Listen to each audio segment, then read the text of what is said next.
The time is 11 a.m. in sunny California. Hello, everyone, and welcome back to my show. The name is Max, also known as MKirin. My pronouns are they, them. I am a Vtuber, V artist, V writer, and I guess today V talker, V podcast host, I guess. Hello, everyone. Welcome to the stream. I see so many familiar faces in chat already today. Of course, the amazing Wrenches, Lady Kirin and Charlie Arlette, thank you for joining us today. I also see Alexol joining us really early, so Fifi. I also see Cypher. I'm pretty sure it's Cypher. It might be Raven, who knows.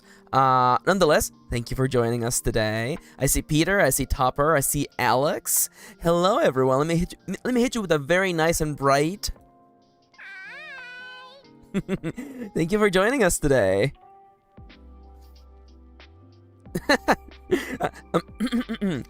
Hey there, Johnny. Welcome to the stream. So today we have a very special show, and I really do mean it today. Today we're going to be doing something a little bit different. Today we're going to be talking about the worst writers and writing experiences I had in the many writing courses that I took in college. Let me switch over to the main overlay screen. Here we go. Horror stories today. Oh yes, please, if you're new, please consider checking the description of this video for the chat rules. It would be very much appreciated. So, I want to begin the stream like we begin every stream. What are you all drinking today? Hydration is very important. I've got here with me a huge jug of water. And I'm looking forward to doing a lot of chatting. Today's going to be a really casual stream. I see Alex drinking water, Cypher drinking some cherry coke. Same old water, says Alexel. Honestly, I realize all of your usernames start with A, and that's really funny for me.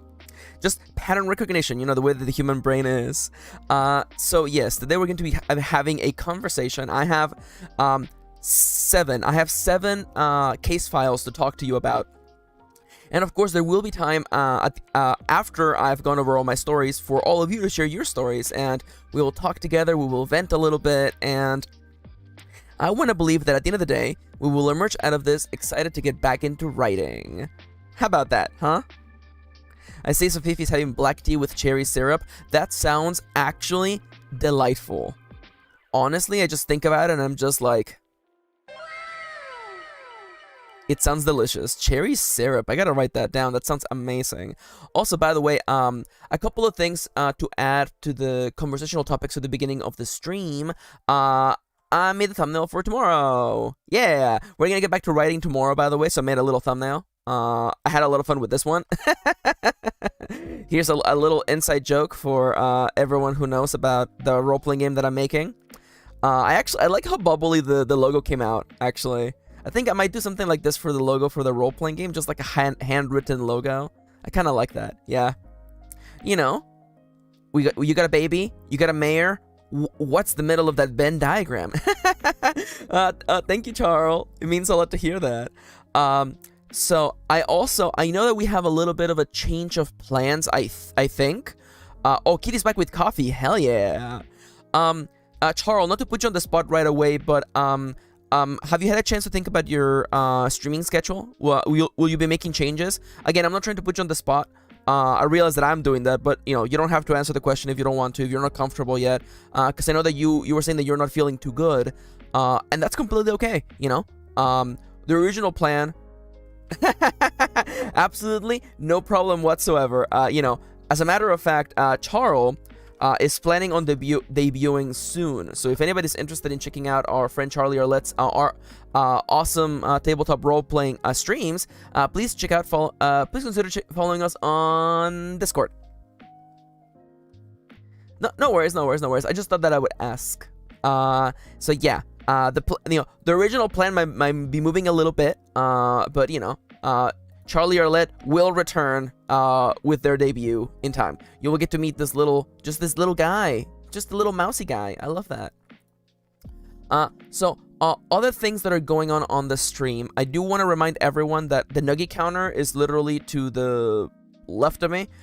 We need like, is it 39? We literally need like 12 nuggies. Like 12 nuggies would get us to our next big goal of making me draw the first 151 Pokemon from memory. So consider going to coffee.com/MKirin and donating during the stream.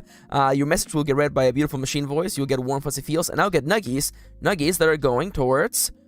Oh no, I can't believe I showed you this overlay already. Oh no, I can't believe that I stayed up yesterday making this overlay so that you can see me drawing on my iPad. Oh no, how did I let this happen? Oh no, top 10 stream fails. Oh no, I showed you all my drawing setup in advance. Oh no.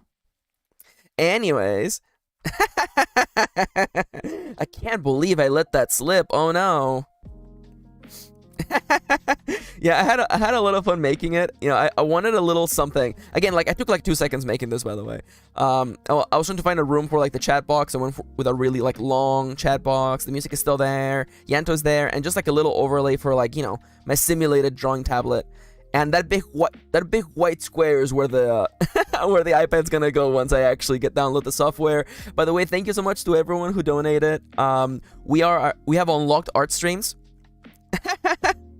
We have unlocked art streams. You know, we're actually going to be doing an art stream on Thursday. I don't know what we're going to be drawing, but we're going to be drawing something on Thursday for sure. So that's going to be the plan. Charles says, I want to do art stream so bad. Just got to figure out how to connect iPad to PC. Yo, hit me up. I found the software that does it. Hit me up and I'll let you know what it is for sure. I think I found a really good one, and that was literally the whole reason why I had that goal, was to be able to purchase it. So thanks to everyone's support, we're already there. No problem at all. You know, again, you know, my favorite thing about being so late to the streaming game is that everyone already figured everything out. I don't have to like learn things or make the mistakes on my own. I just learn from everyone else, and for that I am so endlessly grateful. First and foremost, I do want to say once again, oh, hey, Das, welcome to the stream. It's so nice to see you. So, once again, the plan for today is to talk about horror stories from the writing classroom. We're not going to be talking about, you know, fictional horror stories per se. All the horror stories I'm going to be covering today are real things that happened to me while I was taking creative writing courses in college. I took many of them. I feel endlessly grateful that I was able to take so many of those courses and get to meet so many writers and share in the awesome creative energy of my amazing college writing professor. So I'll be talking about her a little bit today as well. I see Chips is on the stream. Hi, Chips. It's nice to see you again. Welcome. Also, yeah, fun fact. Kirin and I met through one of these writing courses. Actually, maybe I might, if we have time, I might talk about how the two of us met. It's really funny. It's almost like a shoujo story. Honestly, I'm not gonna lie. You know, there may or may not have been you know, a love triangle. It wasn't a love triangle. But you know, a crush might have been involved, and you know, you are gonna have to tune in to find out the rest of that story. Nonetheless, and as I mentioned before, by the way, we're also there's gonna be room for you all to share your experiences once I'm done with my presentation. So you know, if you want to vent about, you know, some terrible experiences you had, then there will be time for that for sure. This is a safe space to talk about creativity. And, you know, writing can be a really lonely experience. That's why, you know, a creative writing course can be really helpful. Though, unfortunately, your mileage may vary depending on what professor you had. So let's immediately dive into the conversation, okay? So, I was very lucky in that I took a writing course in college, and that writing course had a really interesting teacher. It's not my favorite teacher of all time, as a matter of fact. By the way, I do want to make it very clear right now that although I will be talking about people who are in fact real, I'm not gonna be giving you names or descriptions of them, because it would be in very bad taste to do that. It would be very unprofessional of me to just be describing people. So I will be using they them pronouns for most of the people, except for those who don't actually, like, you know, matter. Like, I'm sure the professors wouldn't mind me complimenting them. Ravens is here. Hi, Ravens. So nice to see you again. Yeah, the names and genders have been changed to protect their identities for sure. And yeah, protect. Yeah, that's the word. That's the word for sure. So this writing professor that I had in college, the first one, the way that she ran the class was really interesting. She literally separated the entire classroom of like 30 students into like groups of 5, right? And you were basically stuck with this group for the rest of the semester. I got really lucky. I got incredibly lucky in that there were some like really good people in my group. That's how I met someone who would later join my regular writing group. It was interesting. I think the best part about that writing course is that since you had the same people giving you feedback every week, they got to know your story and they were able to give you more informed feedback. Raven says, I am gaining a fastly increasing fear of that soundboard. Welcome. What's wrong? Is there something wrong with the soundboard? It's okay, don't worry about it, okay? You know what? You know what? I'm sorry. Anyways, again, that course, it was nice. It was fine. She had this wee funny thing where like she would ask, each week a group had to give a presentation on some element of writing, which I will say it felt a little bit like crowdsourcing the syllabus, I'm not gonna lie. I remember that I did a presentation on irony. I showed a clip from Family Guy. Not because I actually think Family Guy's funny, but because they had a segment on irony, and I thought it was actually a really clever way of explaining what irony is. I also showed a clip from, I believe it was The Twilight Zone. I believe it was the episode with a Martian walks into a diner. That's what it is. Yeah. I showed that because again, like I was a video production nerd in high school, so I downloaded the clips from the internet. I burned them into a DVD player because this is where we are on the timeline, by the way. And I was doing a presentation. I talked about those things. It was interesting, but overall, I have to say that this writing class didn't really like super do it for me. The people were the most fun part, but honestly, the teacher felt pretty hands off, which again, that might be better for some people, worse for others. For me, I felt like I needed something else. So I was able to take another writing course, and this one was by a completely different professor.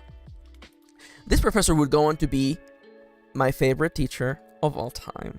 I'm not gonna give you her name because it would be really easy to find, but she was incredibly amazing. She was also queer as hell.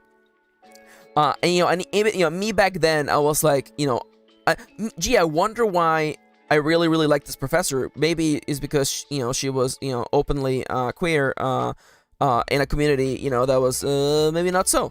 So I felt very welcome there. Also, see that Toby's on the stream. Hey Tobes, welcome to the stream.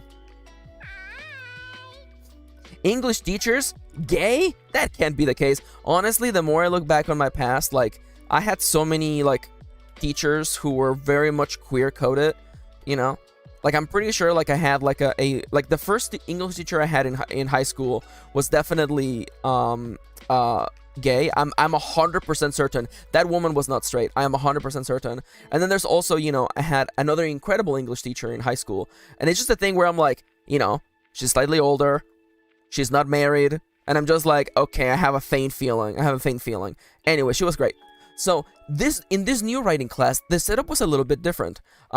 Every class there would be kind of like a theme, right? We would learn something about writing, and then we would do tons of writing. We would actually spend most of the course actually sitting in the classroom doing writing in silence, and as you have all probably realized from the fact that that's kind of how I like to do this stream, I grew to really like those classes because being in a room surrounded by people who are also writing kind of gives you this energy. You really partake in the creative energy of the room, and also you get permission to be creative. You get permission to sit down and write about whatever it is that you're interested in.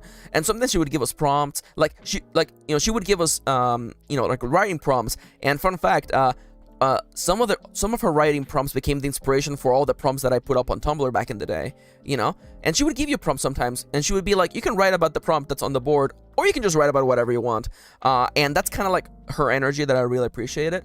The other thing is that every week, you would be paired up with a different group of like 3 to 4 or 5 people, and you would have to submit 10 pages of writing, double spaced of course, and you would turn it in to your fellow classmates, and they would in turn give you their 10 pages, and you would have to give feedback to one another. And it is this place, this is the setting for many of the horror stories we're about to witness today. I see that Topper says, my college professor, my college English professor wasn't queer, pretty sure, but he was extremely extroverted and super positive about everything. He was great. Oh, I love that. That's so sweet. Charlie says, shout out to my senior English teacher who let us read a gay poem without getting approved from the board because it was her birthday. Yo, let's go. Hell yeah. Alex says, sometimes I think I should have done creative writing. I do have to clarify, I don't have a degree in creative writing. I just took creative writing classes because I was interested in it. I didn't go into school for that, but I still ended up finding a passion for it. I don't necessarily want to say that you don't need a degree to be a published author. Actually, I guess I'm kind of saying that, aren't I? I'm not saying that it doesn't help, but for me, for the journey that I picked and the journey that I decided to go on, I didn't feel like I needed to go through, 5 years of school to feel comfortable enough to write a book. I figured it was just all a matter of experience, so I figured I would just start my journey. Alex says, I don't have a bad creative writing course teacher, but I do have a funny story about how I submitted a fanfic and got a C, which was the highest grade I've ever gotten in terms of English writing. Oh my god. Oh no. I mean, like, hell yeah, though. Charles says, I have a degree in art, and as soon as I graduated, I did a big pivot to writing, LOL. These things happen, Chip says, I've only ever taken an online creative writing course on microfiction and poetry during college, but I always wish I got the in-person experience. Yeah. Again, I'm not telling you what's best and what's not best for you, but for me, for the experience that I had, I'm glad that I took the leap and I tried the in-person, like just sitting in a room with other writers. If anything, because it gave me the license to talk about writing. Again, writing can be a really lonely experience, and you can really feel like an outcast sometimes. But being in a room surrounded by people who also do writing, it helps. It really does. It's like you're almost, surrounded by a bunch of lovely people. This is the setting. This is the stage for the play we're about to witness today, okay? I have 7 case files for you, and they all take place within this setting. It is a relatively large classroom. The chairs are arranged in a circle, and every at the beginning of the session, the teacher would teach us a lesson or give us some sort of advice on writing. We would do some writing time together, and then it would be time for feedback. You would gather with the group from last week, and you would go page by page giving your feedback on a person's writing. And as per the rules of the classroom, you were not allowed to apologize for your writing. You send out those 10 pages. That's what you decided to write. You had the chance to edit them. You had the chance to do whatever you had to do with them. You do not get to apologize. And that's actually both, some might think of it of a daunting way, but also it's a positive way. Honestly, it's liberating to say, you know what, this is what I sent in, and whatever feedback I get, that's the feedback I get, But that was our teacher's rule. You're not allowed to apologize. Especially also because, and I think that this was my teacher's way of giving a little bit of leeway to more introverted people who might have felt the need to constantly apologize for everything that they got wrong in their writing. So I actually really like that mentality, and it's one that I actually bring into my writing groups with friends, where I'm like, no, you're not allowed to apologize, especially because you tried your best. So you know what?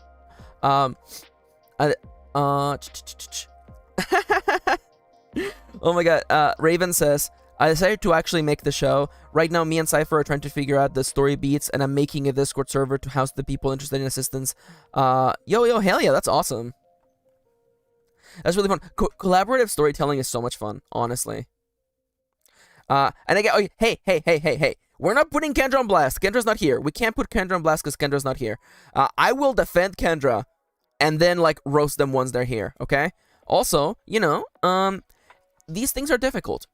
I remember a certain lady Kirin having difficulty not apologizing when receiving feedback. So, and at times I also find myself being like, I'm sorry about that, and then Kitty's like, nope, no apologies.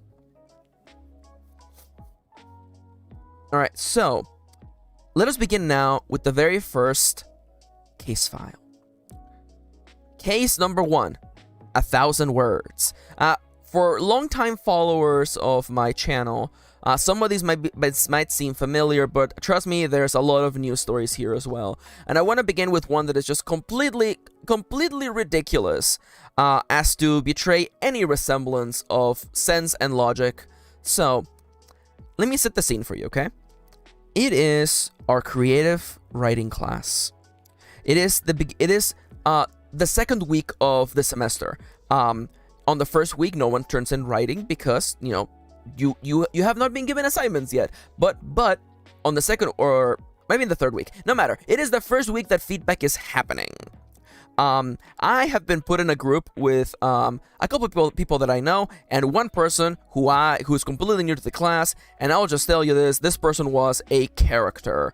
I will not give you a description because it feels like it's in bad form, but let me just tell you, this person looked like a character out of a sitcom, and they pretty much behave like a cartoon character the entire time that I interacted with them.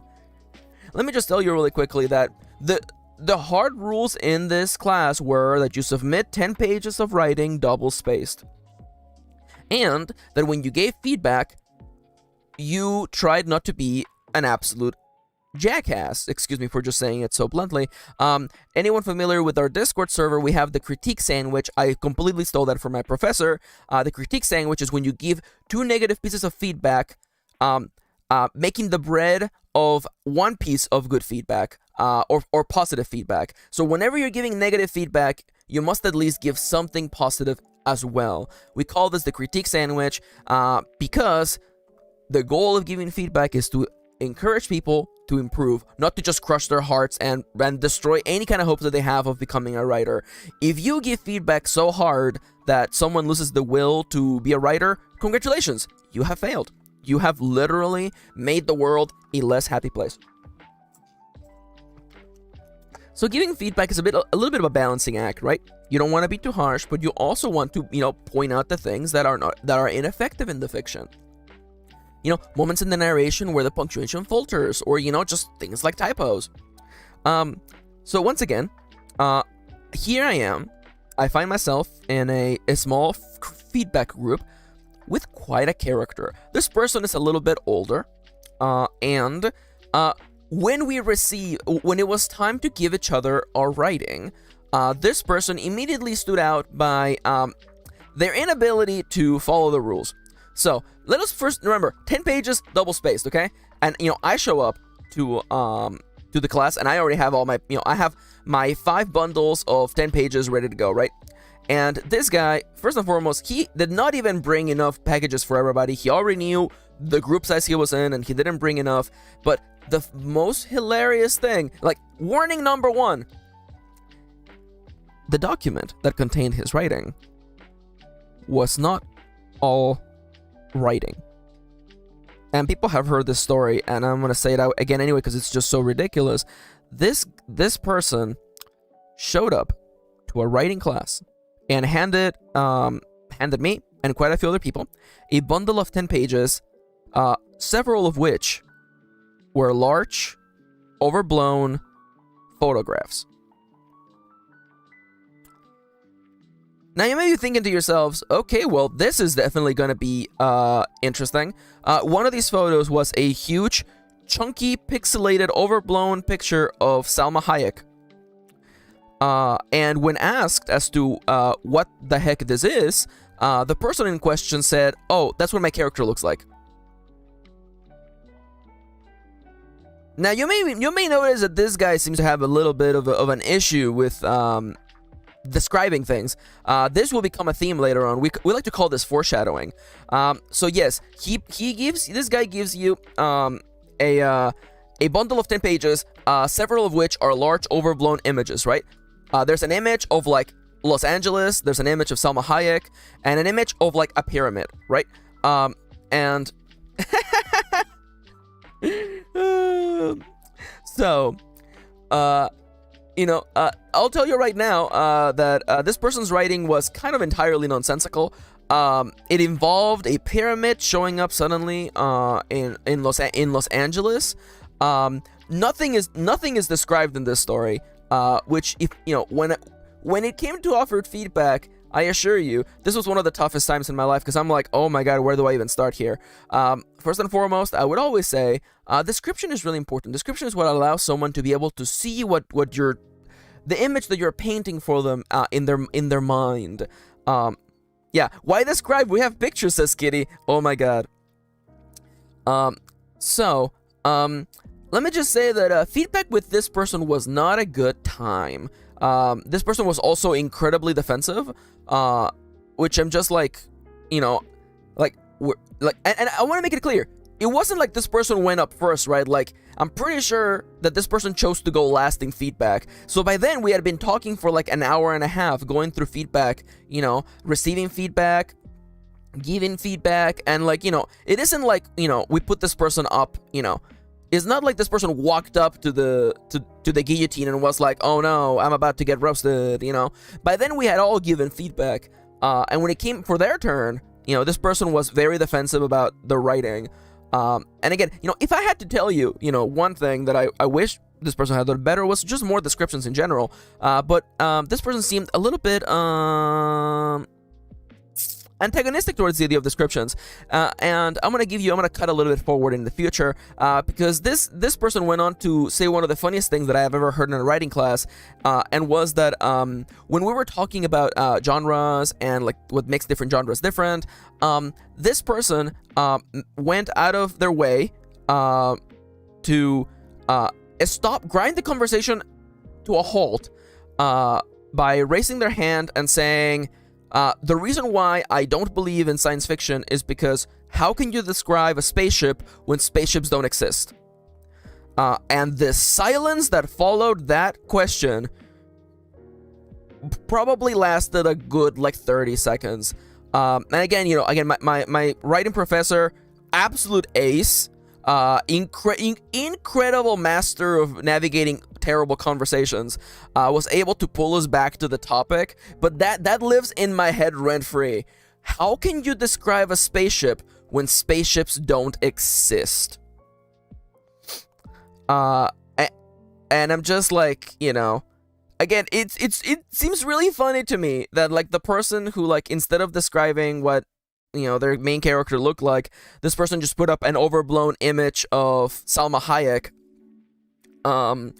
You know, I have the same feeling that maybe this person struggled a little bit with description, maybe. I don't know. It's always been really funny to me, and I go back to this example every time someone hits me with a piece of advice that I don't particularly agree with.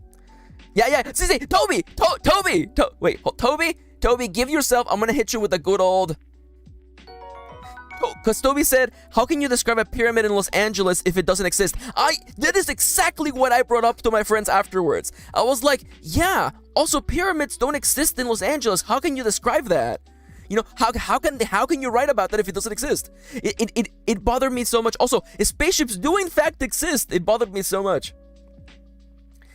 So now Alexel asks, did they have a thing where they struggled to visualize things in their mind? I don't think so, and I'm not about to psychoanalyze a person that I met, like, you know, a decade ago.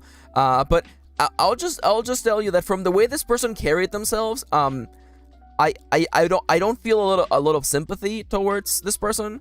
I'll just tell you right now that our professor tried so hard to allow this person to find the group, and this person went through like every permutation of students to the point where like the teacher asked them to leave the class. Literally every person that this person was teamed up with was like, please never put me with this person ever again. This person gave horrible feedback. So you know, kind of a bad time, right? Kind of a bad time. So the piece of advice that I always hear that always makes me like come back to this person that I met in writing class is that sometimes people hit you with a piece of advice that some people latch onto, but I feel like if you think about it, if you work it through, it makes no sense, right? Okay, hear me out, okay? How can you write about something that you yourself have not experienced?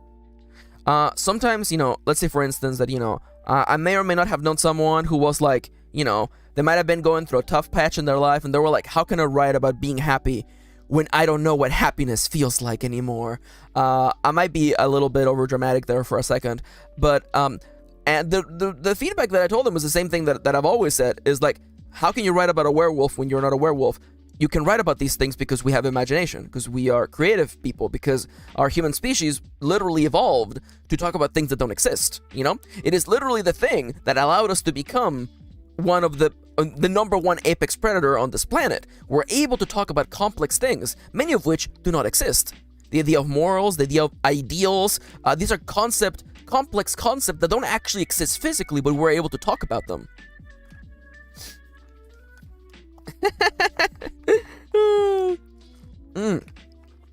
Charlie says, it's almost as though writing about things we don't know is our job. Yeah, I know. No, yeah. I would even argue that, you know, the concept of love is greatly accepted, but it doesn't exist physically. Yo! Yo! Donated 12 nuggies. Yo! Pokemon. Oh my god, thank you so much! Yo, Cypher, you've done it! You've done it, you mad person, you've did it! You've done it now! Wait, oh no, we did it! With 12 nuggies! We have gotten enough nuggies so that now I am being sent. Yo, let's freaking go. Thank you, Cypher! You hero! Let me hit you with a bunch of heart emojis, by the way. Guys, we have done it. We have completed our goal to get 151 nuggies, which means that now I am required by law. I am required by law to draw all 151 Pokemon from memory. I have to draw all of them. I want to take a quick second, by the way, to just a big thank you to Cypher. And you know what? Cypher and Raven, because you guys are a package deal.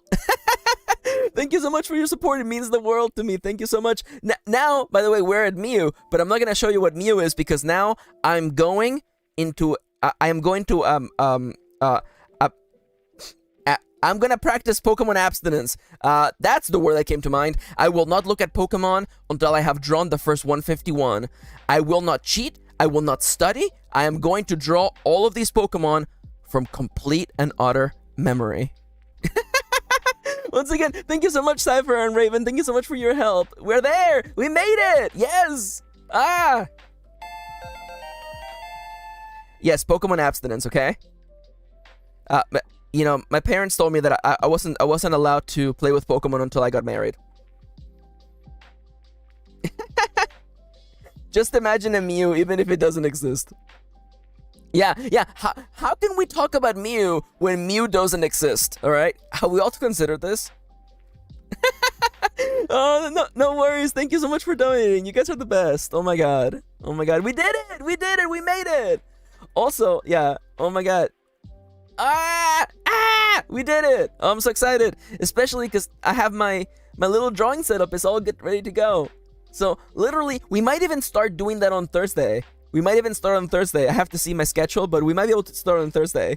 So once again, thank you so much for the donation, guys. It means so much.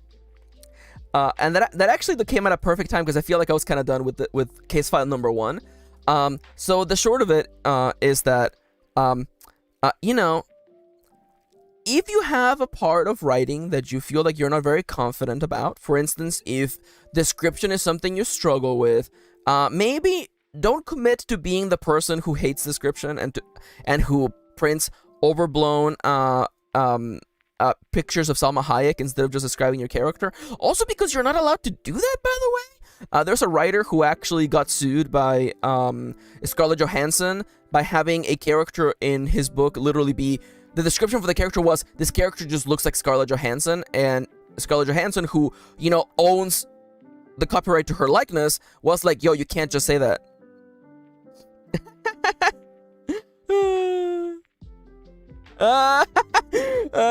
Cypher says, I was trying not to interrupt the story. I was literally hovering over the button waiting. Oh my god. Also, yes, Chip says the little draw icon. I struggled so hard to make the paint icon. I struggled so hard. Let me see. Can I actually move it? Let me see. Where is...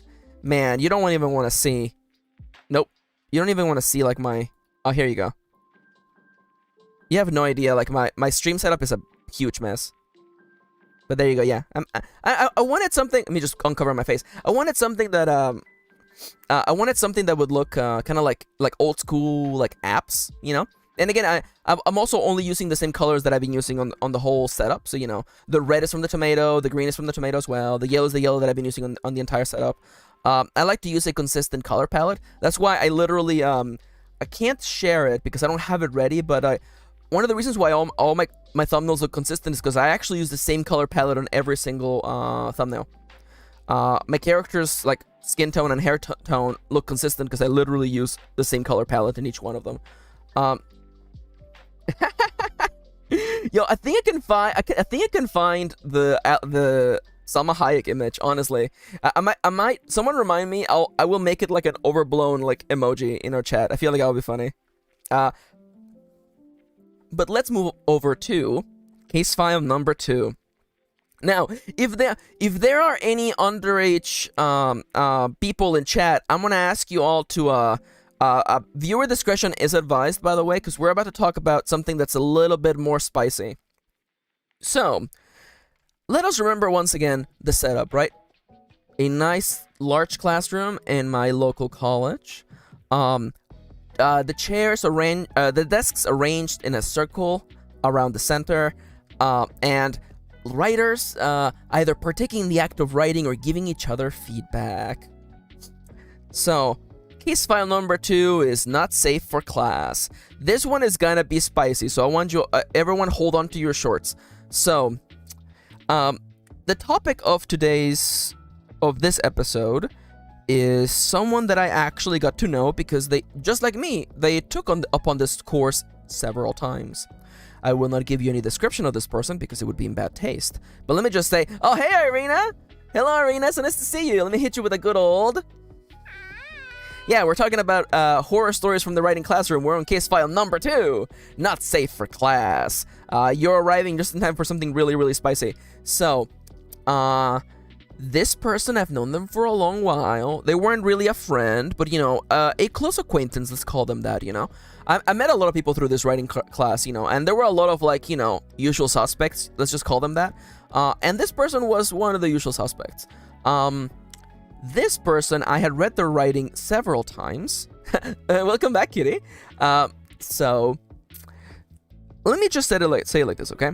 So, I got to read this person's writing several times, and maybe, I don't know how to say this. I don't know how to say this other than, like, just saying this. So, this was before trigger words were a thing that we all, like, knew what they were, and we talked about them.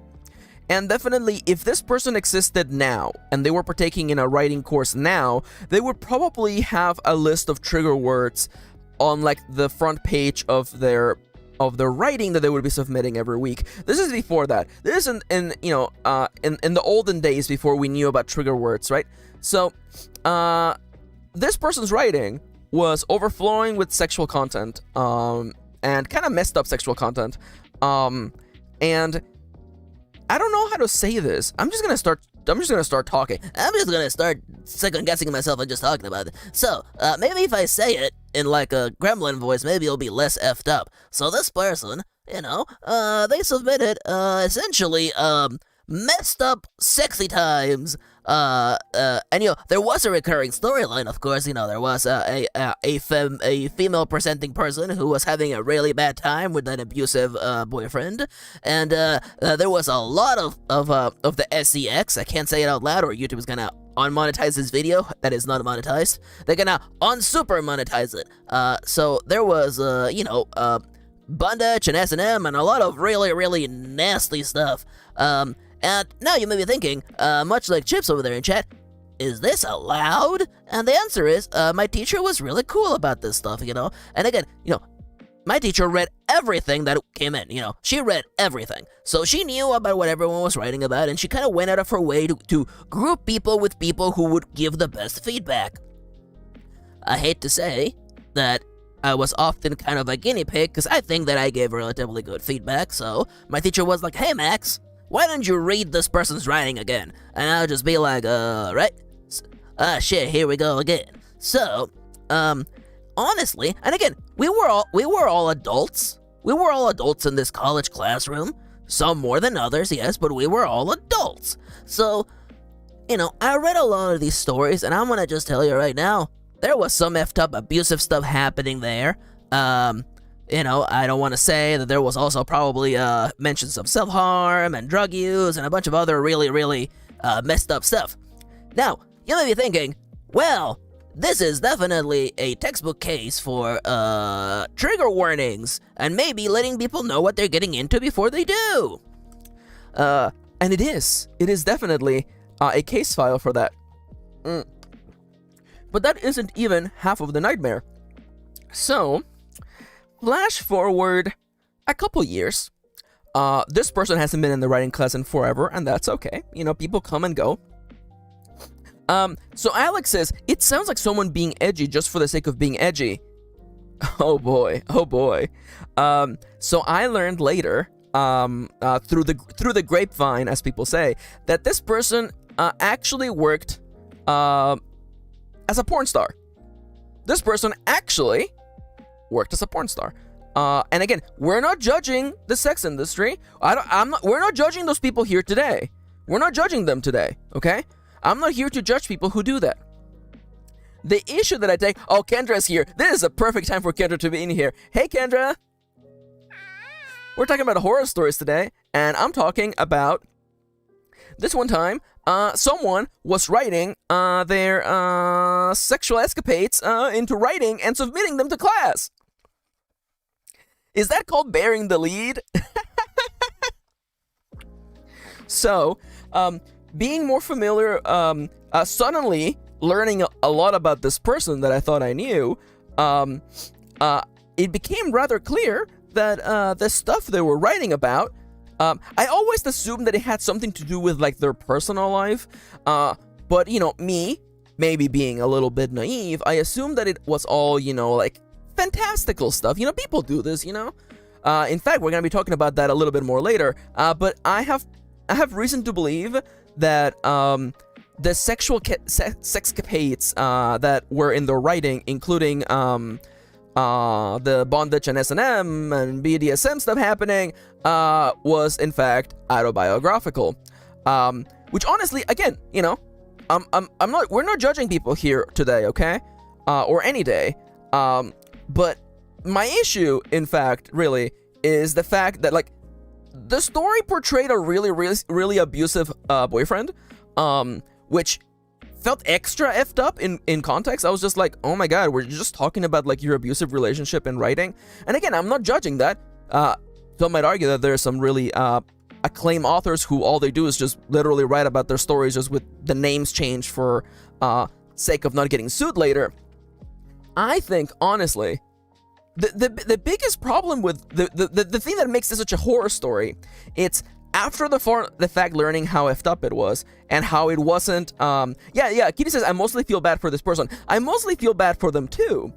That maybe this was like their only venue for like expressing, the things they were worried about.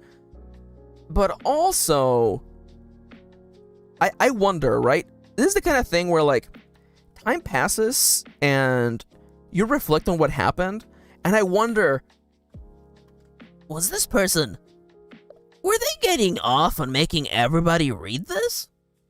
Were they getting off on, like, making random people read about all the sexy times they were having?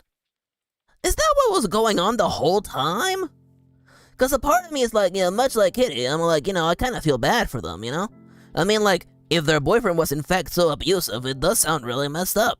But at the same time, I'm like, were you getting off the whole time? Were you going home and you were like, oh my god, everybody read about all the naughty things I did. He. I'm like, what the actual hell? Jesus.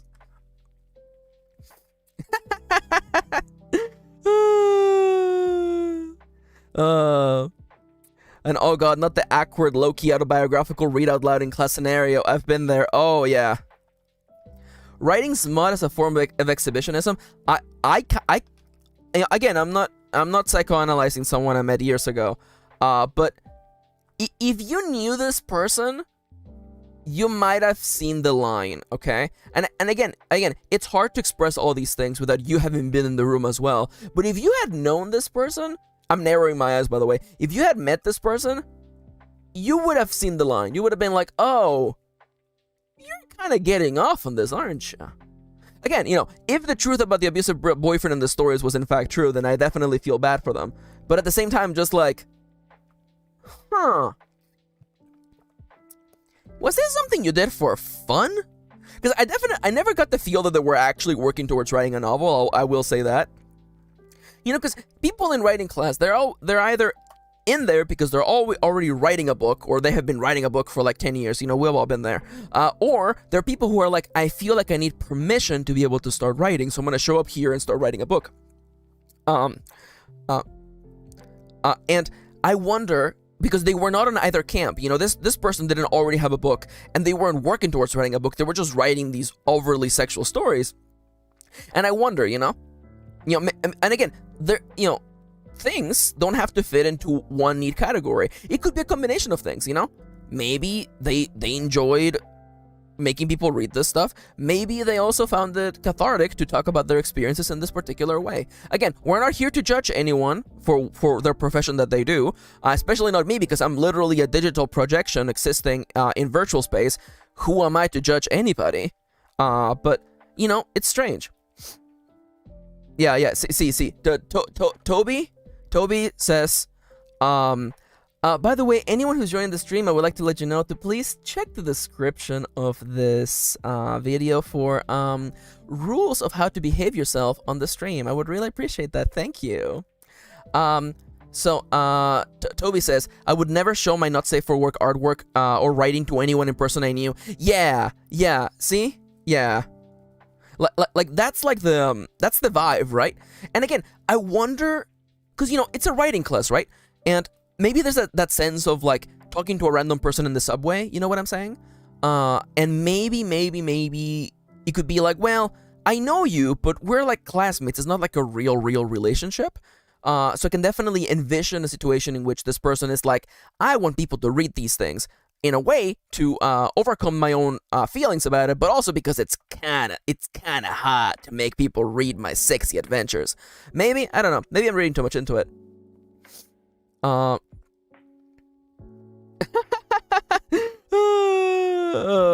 Yeah. See.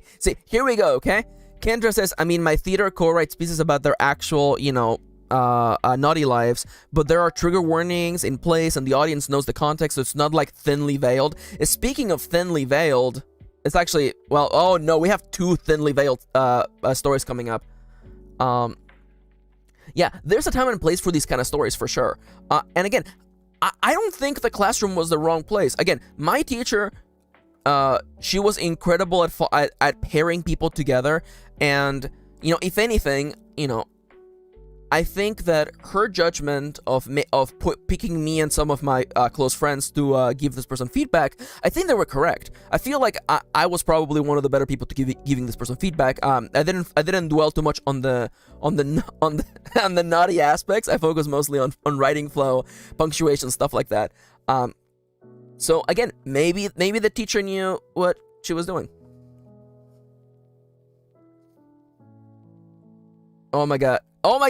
Topper! Are seriously? Topper says, one bite experience always makes me gun shy. When I finally had a writing assignment with a minimum length of 8 pages, I went a little overboard by about 90 pages. Topper! Oh my god.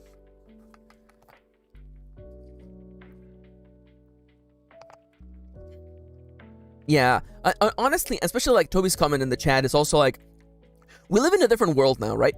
We live in a different world now where, you know, people are out way more than they were back then, and we have words for a lot of these things we didn't have words for before. You know, like asexual. You know, like I feel like, you know, the conversation of like, hey, you know, I imagine that now, you know, if that writing class were to happen now, people would literally like, you know, write on a you know, there would be like a sheet at the beginning and be like, hey, is there anything you don't want to read about? You know, and then the teacher would make sure to never pair you with anyone who's writing that. You know, if that happened now, this would have been completely different. And again, that's not to say that I'll tell you, I read this person's writing several times, and honestly, I was more intrigued by the relationship between the protagonist and the abusive boyfriend more than I was by all the naughty stuff. I'm not gonna lie, but maybe that just shows my, you know, how I am. No, Topper says it was like I'd finally been given permission to write something big, and then something broke. Oh no, yeah, I get that for sure. Again, that was like the best part about writing classes, that you were given permission to actually be creative with writing. It was really, really good. And that's the kind of feeling that I want to bring into the stream. You know, I want people to feel comfortable partaking in the act of writing. So let's move over to the next case, one which might be familiar to a few of you because I've talked about this one a lot in the past. Welcome to case file number 3. Sir, this is a Denny's.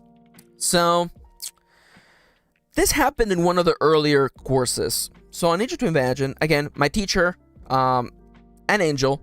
She's actually an angel. Wise beyond her years.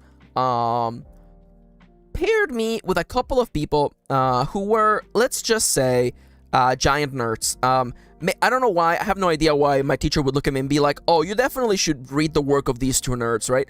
I don't know why. To this day, I'm just like, I wonder why she put me in that group. You know, it's not like I present myself to be a huge nerd, looks down at my Trigon t-shirt. Anyways, so, you know, there was a lot of fantasy in this particular group. You know, I read a lot of fantasy that week. And to make it clear again, every week the groups were changing. This wasn't like my first writing course where you were stuck with the same people for literally a year or half a year. In this one, in this class, you know, every week you had a completely different group. You were paired with different people every single week. And for this week, I got paired with a bunch of nerds who wrote fantasy. I say that as someone who has never written fantasy. I have never written anything that's fantastical. Never at all. That's not really what I'm about. I definitely prefer to just write, you know, super realistic stories about things that only exist in reality. You know, like pyramids in Los Angeles, and Salma Hayek. I definitely don't write books about bread and people who use magic to make bread. Anyways, so I was kind of in my element, right? You know, I remember from this session there was a guy who was clearly writing some like D&D he had a D&D campaign and he was turning it into a fantasy book, and that's completely okay, completely valid, nothing wrong with that. Kendra says this is making me feel like I was having a stroke because it didn't sense your sarcasm. Yeah, I was waiting for the punchline to arrive just as the Nightbot showed up. Oh my god, Kendra. So in the same group there was a guy who was like writing clearly, like turning his D&D campaign into an actual like book series. Nothing wrong with that, not judging. It's in fact a perfectly good way to come up with a good story. I remember one piece of feedback that I gave this guy. This guy's not the core of the story, by the way. This is actually a little bit of a side quest before we talk about Fire Emblem fanfiction. But so this guy had like a race of people in his fantasy setting that were kind of like monkey-like, and it was established in the writing that I read that these people, you know, they are as common as like humans. So, you know, I thought that it would seem to me a little bit weird that they would describe themselves as being monkey-like, because we don't describe ourselves as being ape-like, even though we have the qualities of other apes. And I remember that piece of feedback being like, I think that it would make more sense for them to describe themselves in a different way.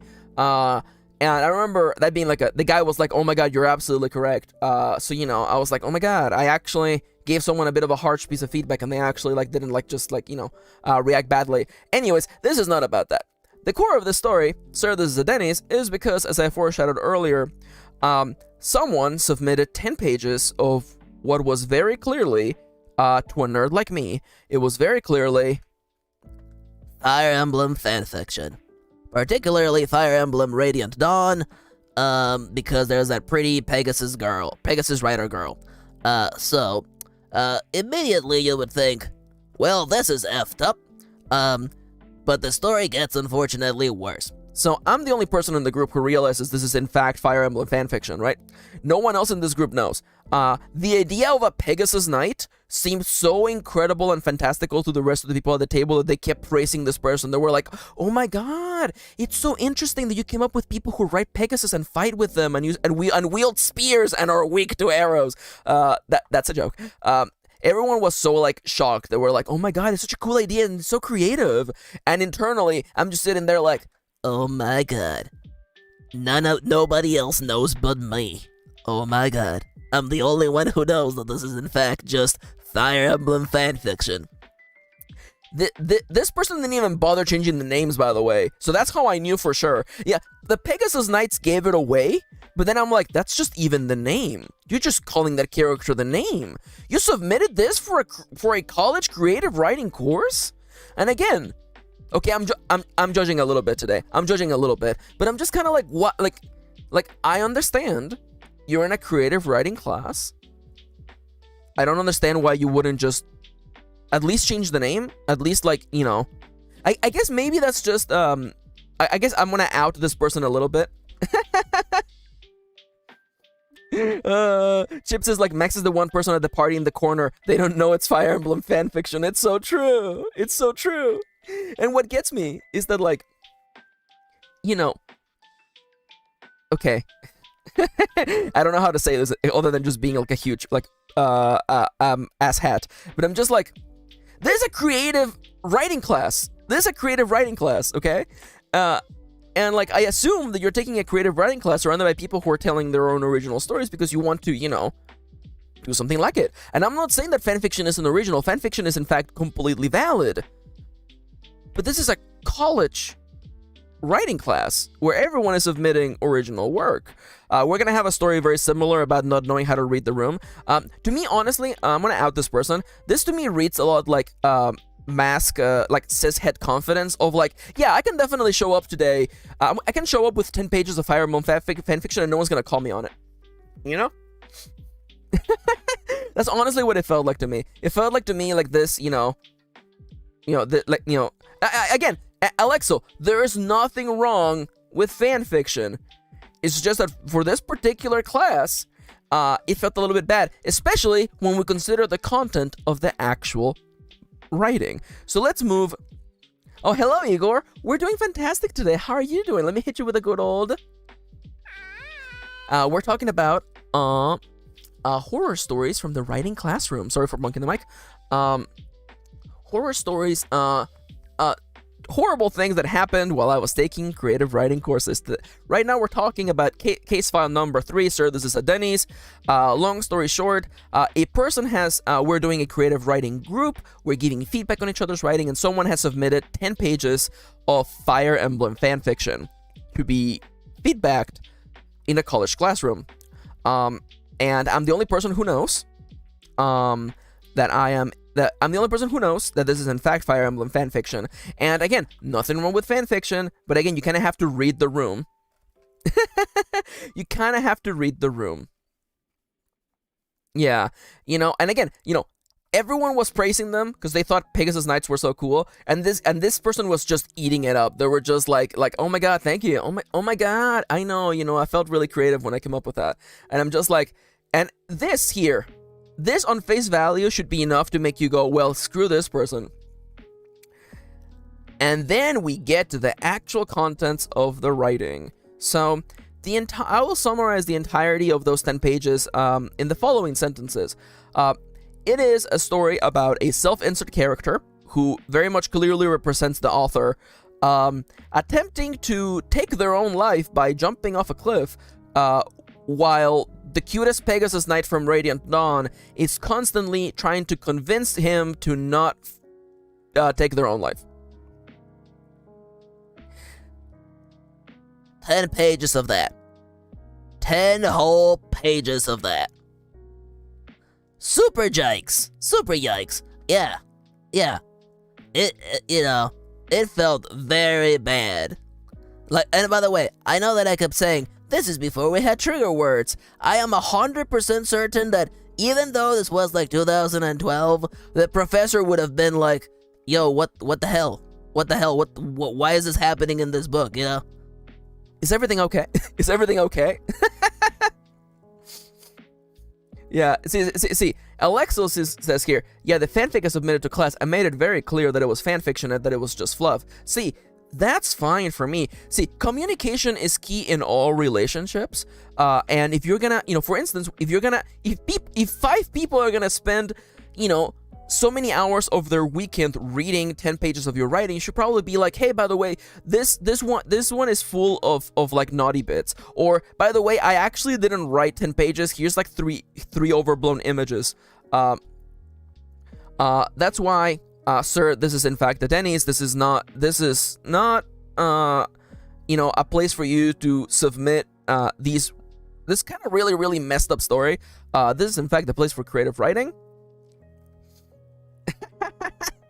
Kendra says, write a story to subconsciously get yourself into therapy. Yeah, I've been there.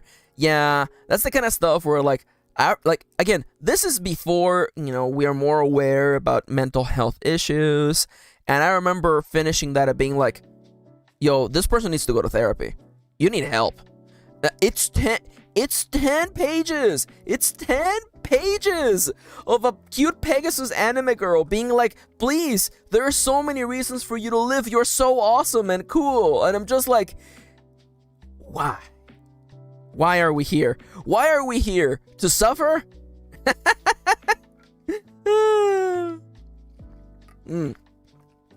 Actual footage of me reading those 10 pages.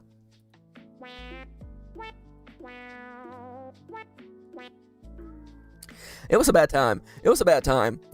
So if anything, this story here gave me a really good background as to first off, you should always communicate what the hell is in your book.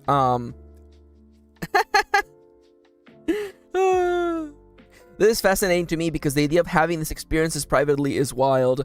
Yeah, I know. Yeah, and imagine having them publicly. Imagine having, like, you know, imagine having like 5 people. You hand out 50 pages worth of fan fiction, and they have to give you feedback on it next week. You know.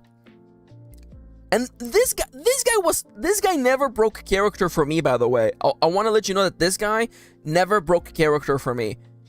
Like I was like staring into their eyes the whole time, and I'm like, are you gonna tell everyone that this is in fact Fire Emblem fanfiction? Are you gonna tell everyone? And then this MFer just never broke character. Let me Radiant Dawn Pegasus Night Girl. I feel like, oh, it is definitely Marcia. It was absolutely this girl. Oh my god. Sorry, I just had a war flashback of like, I was like, let me just, you know, that feeling. Yeah, there you go. Yep, 10 pages of this Pegasus girl just, you know, being really nice to you. Your wife who finally noticed you.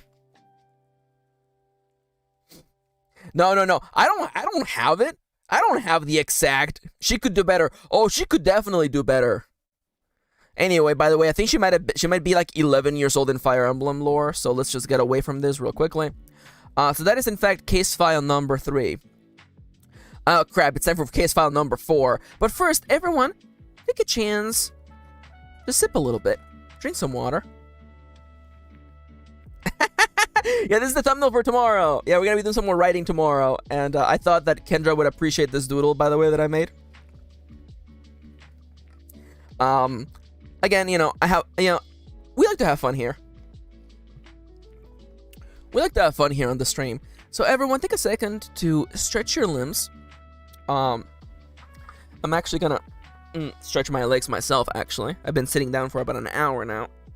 So, yo, we've been talking for an hour already, and we're like barely halfway, Jesus. So the next story is actually, I would almost argue that it's worse than the previous one because it's more personal. Because I personally knew the people involved in this story.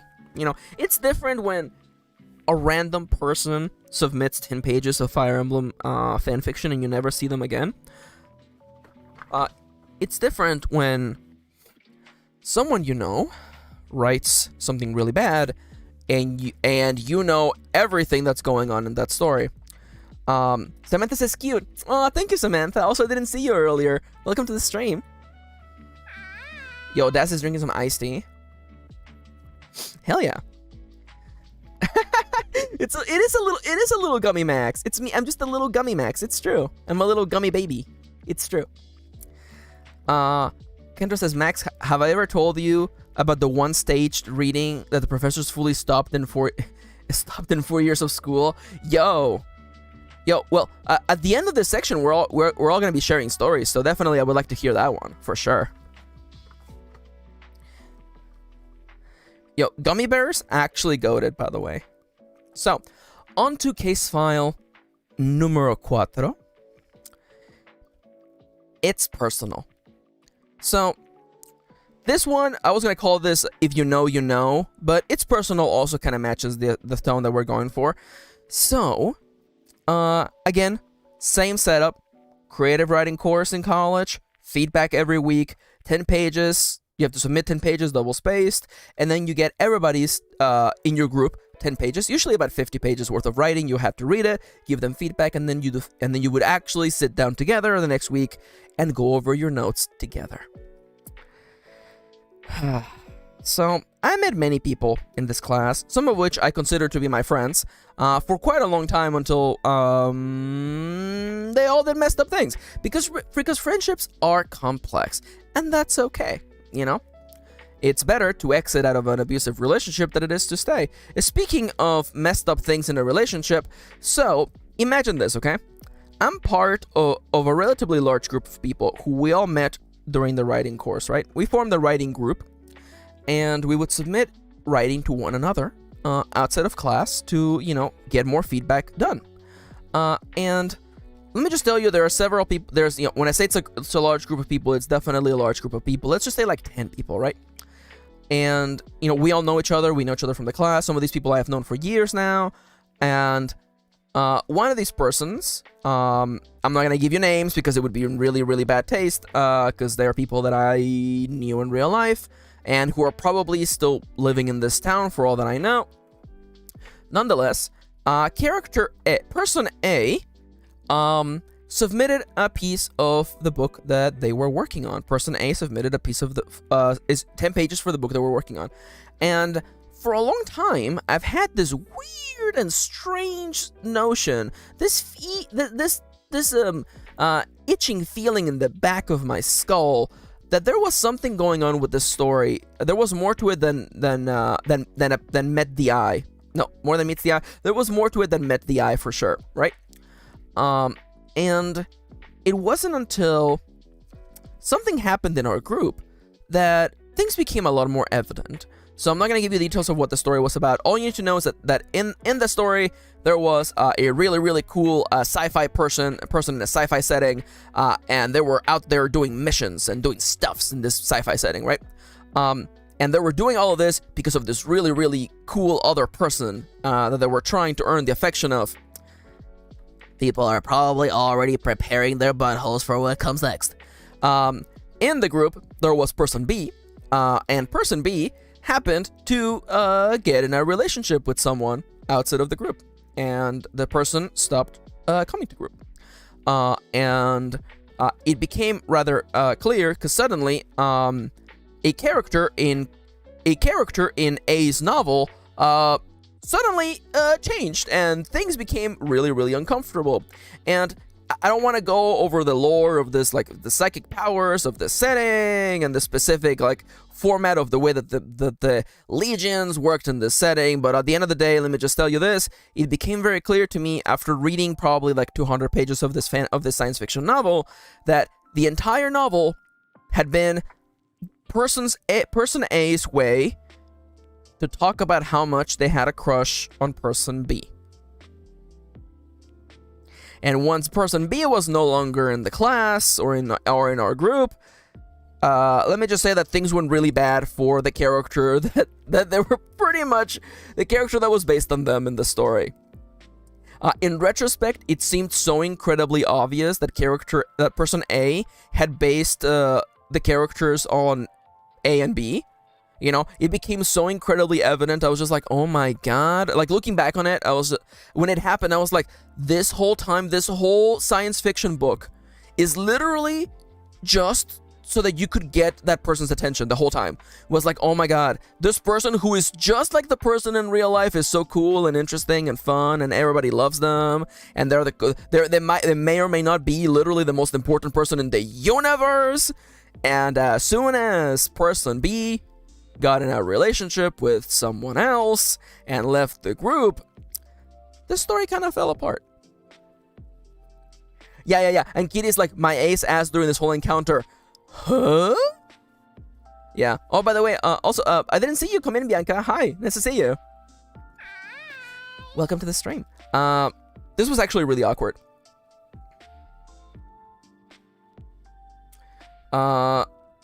Okay. All right. So Alex is asking for follow-up questions, which I will provide the answer to. Alex says, is that the real reason person B left? Was there not really a relationship where they just creeped out? Oh, man.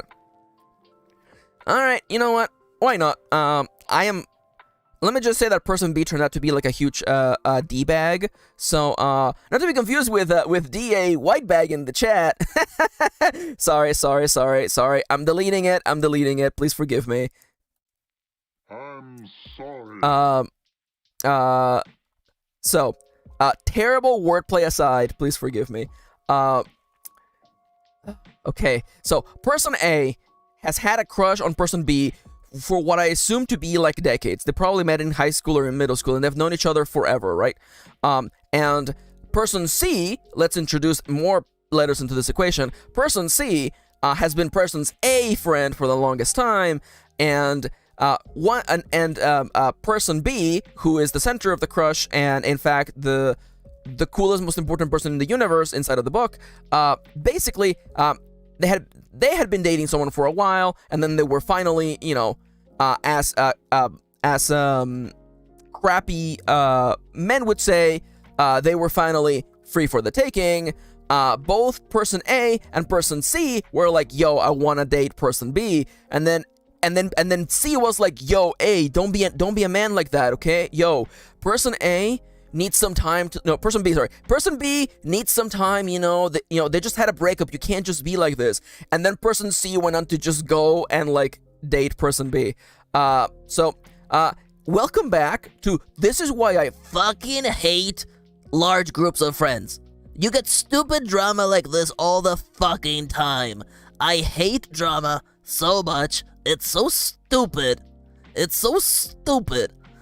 We're here to play board games and also talk about writing. And we are getting none of those things done because people are all being dramatic, okay?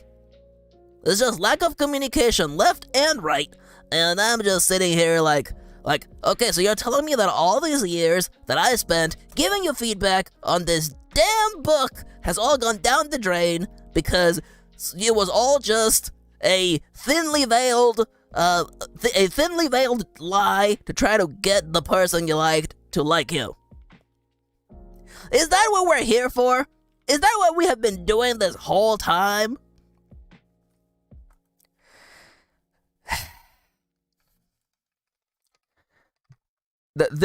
I originally, so this is actually a completely new story that I never shared before. In fact, because I hated talking about this because it happened really close to home, right? And we actually have another story that I'm pulling out of the vault because I really, yeah.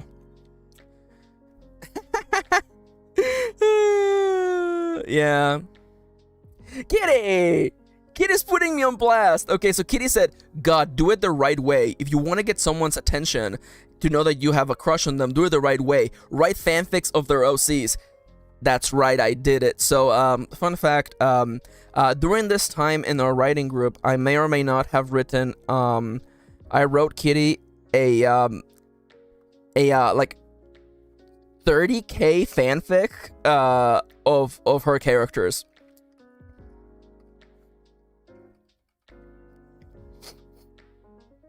Oh yeah. It was longer than Raven's. It was longer than Raven's Gem. Yeah, and I also I committed I commissioned Charles to make fan art of Kitty's characters.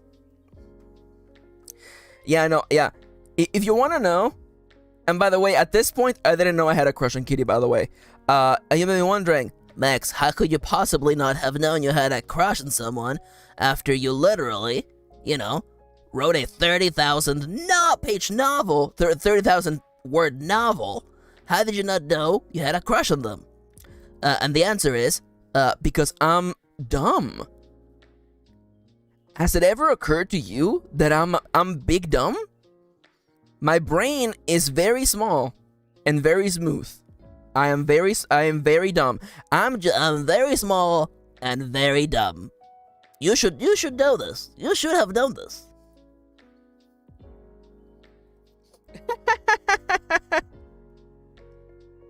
Alex asks, was Charles there at the time? No. I met Charles way later through Instagram, actually. Kendra's like, damn, this explains a lot. Oh yeah. Yeah, can you believe it? Oh, and at the time I was like, no, I don't have a crush on Kitty. We're just really close friends. Yo, I had a little fun though, because I again, Kitty hadn't finished that book yet, and I took what I knew from the story and all the stuff that I had read, and I I took what I wanted, because there was this one relationship in the story, in Kitty's story, that is not explored at all. There was a relationship between the main character Liam and the antagonist's daughter Dahlia, and I'm like, those two should just be together because it's funny. It's funny that the daughter of the big badass mafia leader, the boss, should be in a relationship with the protagonist who and let's be entirely honest, okay? These characters were not written. These were not biblically accurate Kitty characters, okay? I will say I probably made them a little bit of caricatures. I'm not gonna lie. The main character of Liam becomes a little. I leaned really hard on Liam being a little bit of a loser and a little bit useless, and I have a whole segment about how he keeps burning his bagels.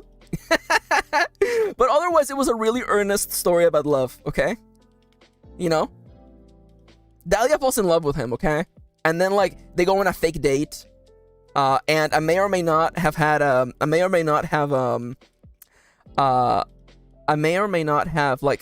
injected my own characters into the narrative, so, don't worry about it, okay? There were dream sequences. There were transitionary chapters. I wrote it the same way that I wrote my books back in the day. So it was like one arc, transitory chapter, one arc, transitory chapter, final arc, and then epilogue. But it's community. Chip says, honestly, if someone wrote 30K about my OCs, I would also marry them. Yeah, and that's exactly what happened. It only took, 8 years for both of us to realize we were actually in love, but, what can you say, it's a tale as old as time, Dummy and the Dumb. Toby says, if someone wrote any fanfiction of my OCs, even if it was just 100 words, I would marry them. Yeah, I mean, see, okay, here's how dumb my brain is, okay? I was about to be like, no, it wasn't, I didn't even go that hard, okay? Listen, I just wrote 30,000 words about Kitty's characters. It's not even, it's not even that bad. I mean, sure, I made a custom playlist, with a custom album cover, and I made a custom book cover, and I actually made it into an ebook that she could read on her iPad and on her iPhone, but, it's not a big deal,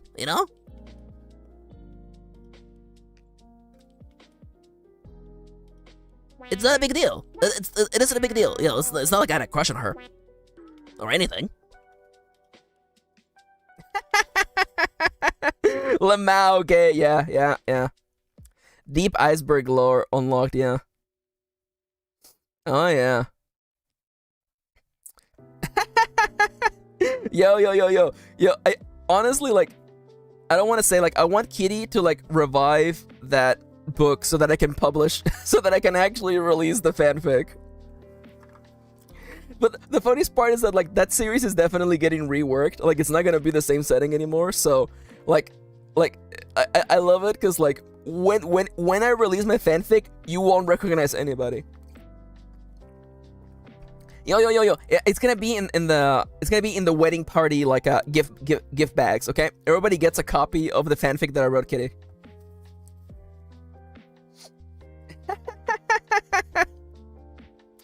What can I say? I'm a dumbass. Anyways, so this experience was really bad.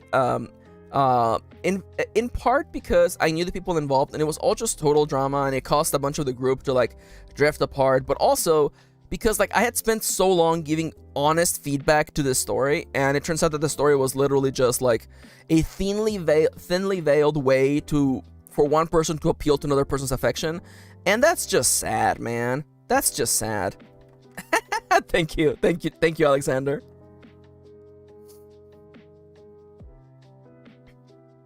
Y'all should put a timeline at your wedding and have folks guess at which point y'all figured it out. Oh my god, that would be great. Yeah, honestly, yo. Like, here's the thing, okay? Like Kirin and I, we moved in together. We lived in the same room.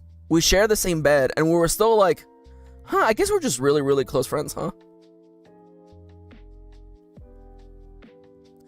That's literally how dumb I am. If you're like, wow, I wonder how dumb Max is, very dumb. And they were in fact roommates.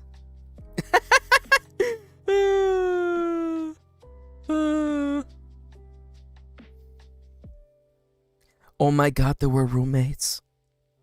Yeah, we actually were roommates. It's funny. All right.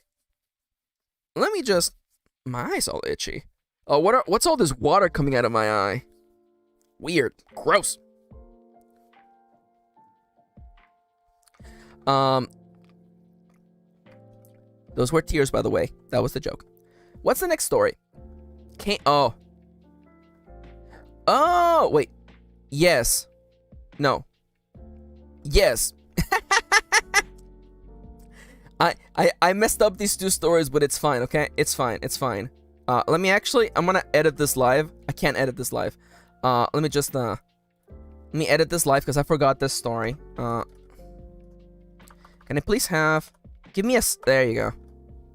Alright, well, we'll do it this way, okay? Alright, so next story. So, Ghost says it was a slow burn romance. Oh my god. By the way, hi Ghost, nice to see you. So, case file number 5 of horror stories from the classroom. This one really gets me, by the way, because when you partake in a college class, you are exposed to characters left and right, and of course, you know, I'm not bold enough to claim that I wasn't the character myself. I was probably the most aggressive writer in the class. I was constantly trying to organize writing events. I formed a writing group. I organized NaNoWriMo events every November. I was very aggressive, constantly talking about writing. I was writing novels at the time. I was definitely very daunting. So I was a character myself, and that's fine. I'm not saying that being a character is inherently bad. Okay, Kendra. Oh my god, Kendra. Okay, so Kendra's like, oh, nice Love Hypothesis reference. This is not a reference. This is, in fact, this is actually, if you know, you know, because this is actually a reference to the story that we're about to go in. And Kitty says, Max has not read that book and would probably die. I would probably die. I know it's just fan fiction, and I kind of hate it, honestly. No. It's okay. You didn't know. You didn't know. I ask me later to tell you why this story has a beaker in it, and I'll explain it later. But anyways, so one of the least I met many interesting characters. I kind of despise this character the most, and it's funny because I see this person. I've seen this person hanging around my town ever since I've seen them a couple times, and every time I'm like, oh, it's you. All right, so I must remind you once again that this college course is a creative writing class. This will be important. We like to call this foreshadowing.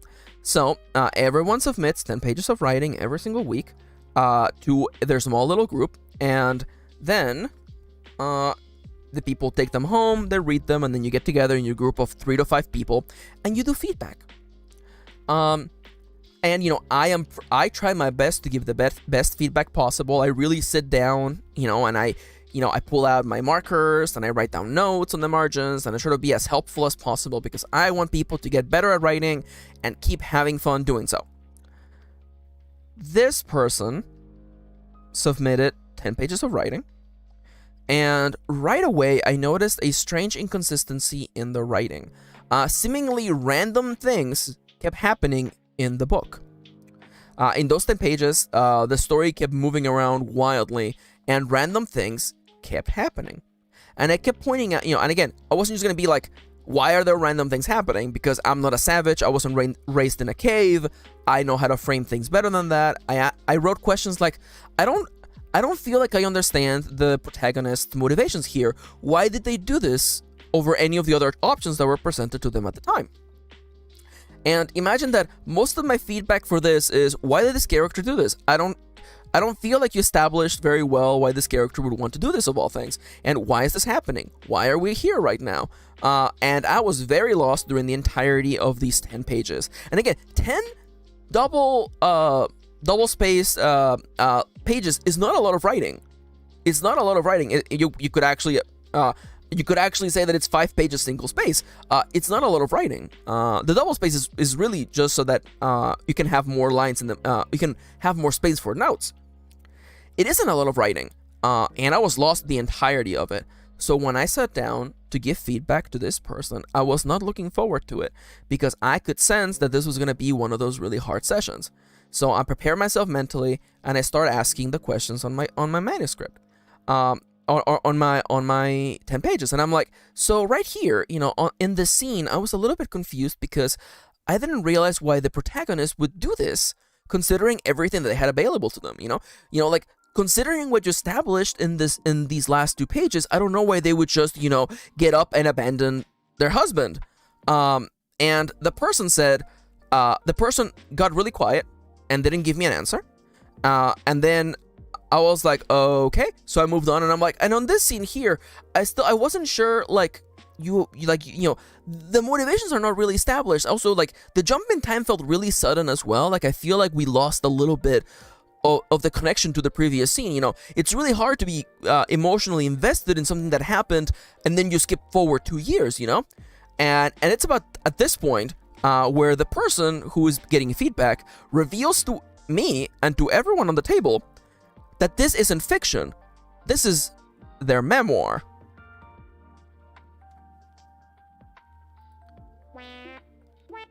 Your Honor, this is a creative writing class. I'm not saying write a memoir. I'm not saying writing a memoir isn't creative writing. It is. But this college also had a memoir writing class. That's down the hall. And you may be thinking, oh, this person made a mistake, No. They took this class and have been submitting pieces of their memoir every week. Chips, Max voice. Why are you like this? Yeah, like again, there was a nonfiction, specifically a memoir writing class. What are you doing here in my class? And again, like, what gets me is that, like, we didn't know this, okay? No communication. This was not clear to us. And I honestly think that our creative writing professor didn't know either. Because I feel like she also got blindsided by this reveal. That what we were reading the whole time was, in fact, real things that happened to this person. And, you don't have to justify your motivations when there are events from your life, I guess. And you don't have to, explain what happened between 2 years if you don't feel like it, I guess. It's still relatively bad writing, by the way. I want to make it clear this isn't actually... Just because it's your memoir doesn't mean that you can still get away without, having cohesive writing that makes sense. Looking back on it, it wasn't even like, oh, I was confused because it was a memoir. No, the story was just confusing to begin with, Random things just happened left and right. And again, there's a time skip in the middle, and Kitty was like, oh my god, is it this person? Yeah, it's this person. What I hated the most about this person is that they kind of stuck around. They stuck around the writing class, and then they, injected themselves into a writing group, and I was just like, please spare me. Please spare me, please. Yeah, Kitty's like, I forgot about them. I keep seeing them out and about in our town. And every time I see them, I'm like, it's you.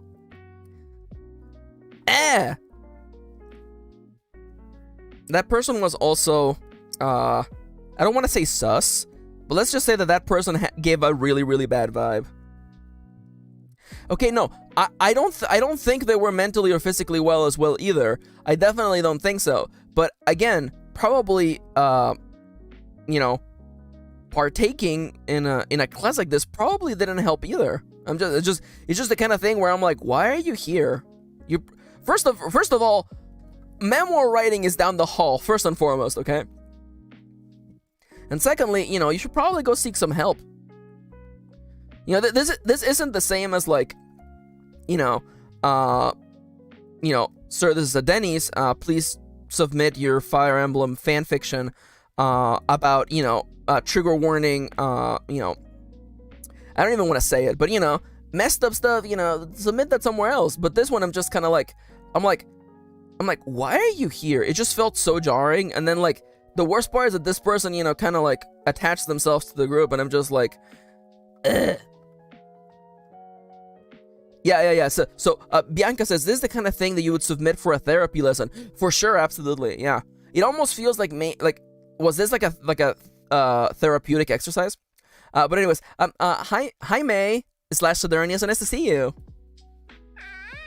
We're talking about horror stories from the writing classroom, and I just shared a terrible story about a person who was at the wrong place, and I would say at the wrong time. We're all doing great today. Thank you for asking, Sodernia, or saying, or or hoping that we're all doing good. So Charles says, I feel this about the internet in general, but do people realize they don't have to tell everyone all of their dark secrets? Like, I'm an open book, but I know boundaries. It's true, yeah. Kendra's like, I just saw general chat, but did you talk about the headshot person? Yes, yeah, that was case file number 1, the case of 1,000 words, aka I don't have to describe my character if I just have a overblown image of Salma Hayek's face. Oh, I think about them all the time. This story mostly, like, bothers me. And again, like, you know, again, I'm not trying to make fun of someone, you know. Yeah, okay, yeah, let's not, yeah. Again, as Kitty mentioned, this person was probably not physically or mentally okay. But at the same time, I'm just kind of like, why are you here? Yeah, and yeah, and I'm not, people in the VOD can read what Kitty said on the screen. I'm not gonna say it. I'm not gonna invoke those 3 letters. But yeah, that person was very sus. That person gave a really bad vibe. That's all I gotta say. Okay, and it's the kind of stuff where like, I think, maybe I'm an asshole for saying this. Okay, but I think that vibes are a reliable way to gauge whether someone is safe to be around or not. Some people give out bad vibes. I think we can agree with this, okay? I want to believe that I...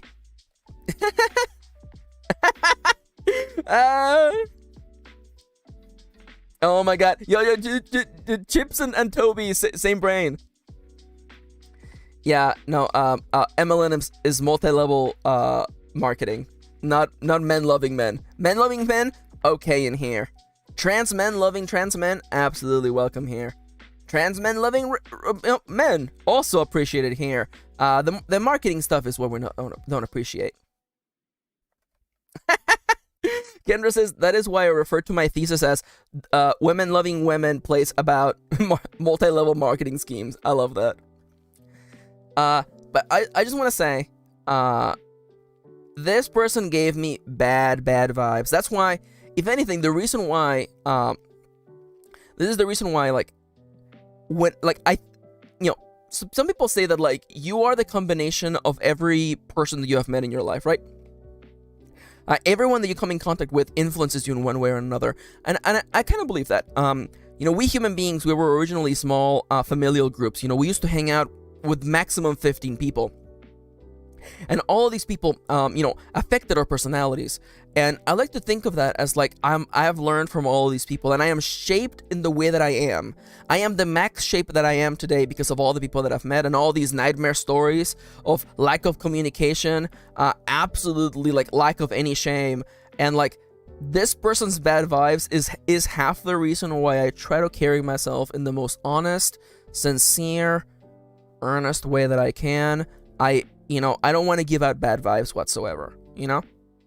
I know that I can be a little bit silly and a little bit of a dumb goof, but I don't want anybody to feel uncomfortable. I don't want anybody to walk into this room and be like, yo, I think Max is giving me a bad vibe, you know? I don't want that at all. I would hate that. And, this person that still exists in my brain as, like, the example of, like, bad vibes. Anyways, it's time now for probably the worst story on the list. Let's talk about case 6. It's a bad time. This is a story that I originally promised myself I would never talk about it, but it's been so many years, I feel like I'm ready to talk about it now. So I originally had a writing group. It was a group of friends, and we would basically emulate what we used to do in the classroom, right? We would meet every week, give each other writing, and give each other feedback. Oh, I see Mari's here. Hi, Mari. So nice to see you. Welcome to the stream. We're talking about nightmares from the writing classroom, and I'm about to reveal the one story that I promised I would never talk about, and yet here we are. It's a bad time. So I was the one running this writing group, and over time people wandered in and out. It's what happens. People have lives. People may or may not quit after they realize that the story they've been writing for years to impress another person has not worked. You know how it is. And out of these group of people, there were quite a few who I felt close to. I felt that these people believed in writing the same way that I believed in writing, and felt about it the same way that I felt about it. And I relied on these people for advice, motivation, and we kind of kept propelling each other forward. Not to throw people under the bus, but I wanted to be an independent author, and you will know more about that in a second. But I wanted to be an independent author, and I didn't want to be like the authors on Kindle just throwing out bad book after bad book just to saturate the market. I didn't want to do that. I wanted my books to be polished. I wanted my books to feel and read amazing. I wanted my writing to linger in people's minds and make them feel something, even if it is just a sensible chuckle every once in a while. And I thought that I shared these feelings with another writer in that group. I thought that the two of us were on the same page. I thought the two of us were like, yeah, we're not going to just be putting out books just nonstop just to, get as many out there, just to catch as many, Amazon royalties as we could. And I thought we were on the same page, and we were both working on books. And it came to the point now where this writer who had been working on their book for a really long time. And I was excited to finally read it. And they sent me their manuscript. It's a big one. It's a big one. And I was excited to do it. I took time off so that I could really dedicate myself to it and give it the best shot that I could, because the book was ready to go. I was gonna be this is gonna be the last pass before it got published. At least that's what I thought was going on. I asked my friend, and they were like, this is ready to go. And I'm like, all right, well, it's time for me to dip in and read it. It's time for me to give you, the last pass, make sure everything's okay, and, you're good to go. And I start reading it. It's several hundred pages, by the way. And I wasn't the only one who got it. Several people got this.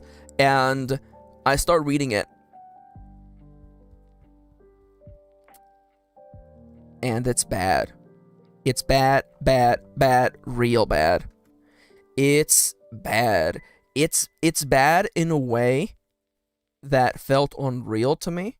And you may be thinking, Max, are you being so conceited that you're like, oh my god, someone else's writing is bad? No, you don't get it. This was bad writing. This writing was not edited at all whatsoever. This was excuse the expression, this was a motherfucking first draft. I thought maybe I was wrong. I thought that I had to be incorrect. I look at the file name. It says final version. I read through the notes and the exchange in the emails. It is in fact the final version of the book. I give it some more chapters. I'm writing notes, and I can feel my will to live is slowly withering out of my grasp. I'm losing my mind. You have chapters that go nowhere. You have typos everywhere.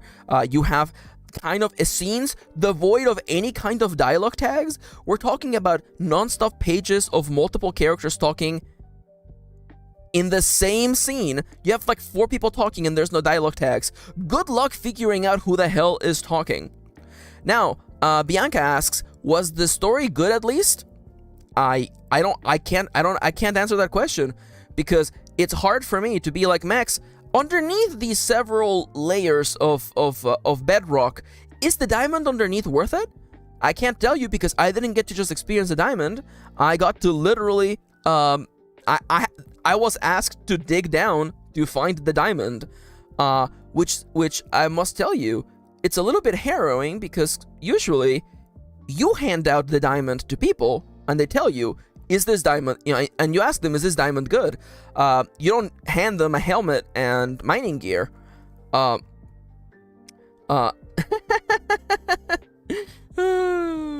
yeah. Oh no. Okay. So So Charles is like, as bad as I felt about Draft 7 of Interim that y'all read, at least it was better than this. Oh yeah. Okay, Alex. Oh my god, I knew I was gonna get caught in a freaking Minecraft joke. Would you like potatoes, says Sodernia.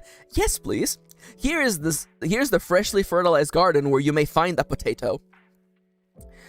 So I want to say this, okay? So I read Charles, book of in Interim, the previous version of the book, and it was rough. It was, but Charles' book had so much more heart, and there was so much more things that were immediately enjoyable than the other book. The other book was absolutely 100% an MFing first draft.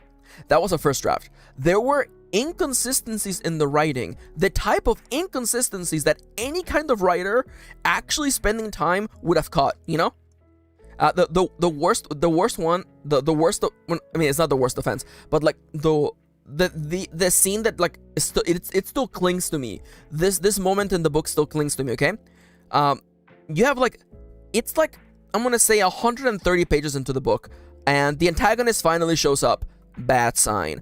And the antagonist is in a random nondescript hotel room, climbs up the stairs, makes it just outside of the room where the protagonists are sleeping, goes to reach to like tap on the door, decides not to, and then jumps out the window and the scene ends. Yes. That's a thing that happened in this book. Is this book supposed to be a comedy? No. Was that supposed to be funny? I don't think so. Is it ever explained or brought up again? No. That's the only thing you see of the antagonist in the entire book. Yeah. I actually remember. I remember because I had read chunks of this book over the years, by the way, because, this person had been working on it forever. I've been reading chunks of it forever. And I remember reading parts that I'm like, what happened to that part? That part was good, that part like didn't make it into the book. I don't know why this made it into the book. And I remember reading it, and I'm like, I hate to be like this. And maybe it's why I've become the writer that I am today. But like, it was like page 220 something, when something finally happened that made our characters get together to actually do something. Up until then, it was literally like chapter after chapter of like introducing characters and like getting to know them and them just doing cool things that had nothing to do with the plot or the story. And I'm like, homie, it's been 220 something pages. And like, and I'm not saying you can't write a story that doesn't have a central threat, but like, maybe it's easier for you to write scenes of characters sitting in a room talking because you already care about the characters. But if a reader was reading this for the first time, they would be like, what is happening in this book? Nothing is happening in this book. There's nothing pulling the attention of the reader forward, And I recognize that's the kind of thing, like, I find myself like really thinking about scenes like that, scenes of just characters sitting in a room talking, and I'm not like appalled by them, but I always think about how I can make them more interesting and exciting, Because I'm like, there was an entire chapter that was just multiple characters sitting in a room talking with no dialogue tags, which means that you didn't know who the hell was talking at any time. I remember going through those scenes, labeling the dialogue by like I was like, okay, am I gonna assume that each one is talking in turn? So character A talks, then B talks, then C talks, then D talks, right? Is that how they're supposed to be? And I'm labeling in the manuscript, physically I'm labeling, okay, A for this line, B for this line, C for this line, and then I'm like, but then after D, is it A again, or who's talking now? I have no clue. I'm lost in here. Yeah. Ugh. That book needed so much more. And the thing that made me so mad, and I'm gonna be a little bit, I don't know if they published it. They, Suddenly asked, did they publish it? I don't know if they did. I don't know if they did. I legitimately have no idea. I have not heard from them since. Because of what happened next. They did! They published!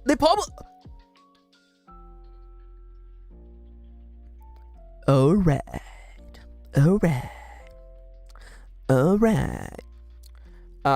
Oh, that's right. So, I'm gonna go to the close-up for a second, because the next thing is a little bit, you know. So, what happened next was bad. Things escalated really quickly. I read the entire, oh, no, they published independently, Ravens is asking. So, I read the whole damn thing. I wanted to make sure. I knew within 10%. This is something that Kirin and I talk about a lot, where like you can tell the quality of a book within the first 15%. Not just because, you know, within 15% a writer has shown you all of their tools, but also because the first 15% of the book is what has gotten read the most. And if within 15% of a book or a movie or a TV show or an anime, if within the first 15% it's bad, it's gonna be bad all the way through. I have never read anything that has started bad and became good later on. Mostly because, again, the first 15% of a book is what has gotten read the most, what has been edited the most, what has had the most eyes look at it the most. If that part of your book is not good, I have no hope for the rest of it. But it's nonetheless, against my own senses, I kept reading the whole thing. I read the whole thing from beginning to end. I was the only one of the entire group who did it, by the way. And when I finished reading that book, when I put it down, and by the way, no story progressed at all in its entirety. Literally, the whole book is just to set up the next book, and I'm just like, that's bad, first and foremost. But also, when I finished it, I was so angry. I was so angry and pissed off that I actually became physically sick. I actually had to have bed rest for like 2 days. Because I was actually so angry that I became physically ill. Because here was a person that I thought we were on the same page. I thought that we were friends. I thought that we both believed in the same thing. And, you know, after this horrible piece of like, you know, I spent like a whole week on this. I spent the whole week on this. And after reading it, the worst part had yet to come, because I had to give this person feedback. I had to sit down with them and tell them what had happened. And, you know, yeah, no, it was bad. It was bad. Yeah, Charles is saying that Max told me this story when delivering hard news about my big WIP. It went way better with you, but with this person, it didn't go well at all. It immediately devolved into them throwing insults at me, which is definitely not welcome when someone has spent, you know, a whole week of their life reading your book and giving you honest feedback. I tried to be so positive. I tried to angle it in a way to be like, you have a long way ahead of you, but man, what you made here has value and you shouldn't give it up. They didn't like any of that. They called me a bad friend and a bad person, and they told me that I wasted their time, and that I was a very, very, very bad person. So, in Spanish, we have a saying that I would rather be alone than in bad company. Yo prefiero estar sola que mal acompañada. So I left. I said goodbye to everyone in the writing group, because I wasn't going to ask them to choose between sides, so I decided that I would just remove myself from it. I thanked them for their time. I kept in contact with all of them, and I left. I was willing to part ways with most of the people in the chat. You know, so and so, you know what, so and so, he's gonna go and have a great life. You know, and she's actually gonna go to university in this state, and she's gonna have a great time. And there was one person who I didn't want to part ways with, and it was Kitty. Kitty was the only person I didn't want to part ways with. Kitty was the only person I didn't want to just like get an email and you know, a Twitter handle, and then, you know, we would like catch up eventually. So we used to hang out every Friday at our local restaurant, and instead of, you know, she kept doing that with the group, but on Thursday we would actually get together and we would like play video games at her house, and that's how, you know, Thursdays became like a really big day for us. Thursday became the day that we recorded Dango Duo, and I know that, you know, things were bad, but like, in a way, they were for the best. This friend really messed up. Again, you know, they never reached out. They never like apologized for what they said. They called me a bad person and a bad friend and told me that I had wasted their time. And you know, never again reached out to me. So honestly, a load off my shoulders, to be entirely honest. I see there's a lot of messages. Thank you so much. So many awes. Yo, I see that Danny's here. Hey, Danny. Yeah, no, honestly, like, because like while I was going through it, I felt like I had been a bad friend, and I kept reaching out to people, and I'm like, did I do the wrong thing? And like, even though I was asking for affirmation internally, I was like, I don't think I did the wrong thing. You know, their book needed work. This is not fit to publish. This is not fit to go out to people. You know, like, this isn't what we talked about when we talked about writing good stories, you know?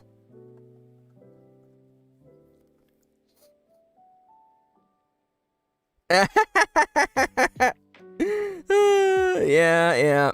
So, you know, it's interesting. You know, and again, you know, like I said, you know, people are gonna wander eventually. You know, things don't last forever, but I'm happy that out of all of that, I was able to stay connected with Kitty. And again, you know, I'm getting all gay and stuff, but Thursdays became really important for us. Thursday was the day that, you know, we would get together, and I remember the inspiration for us doing Dango Duo is that we actually played Danganronpa 2 together, and while we were playing, we were actually doing the voices, and we kept thinking, maybe we should just do that. Maybe we should just do this. Maybe we should just play games and do the voices for them. And that became the inspiration for us doing Dango Duo later. It was cute. Yeah, and we used to do the recordings on Thursdays, and yeah. And then Dango Duo was born.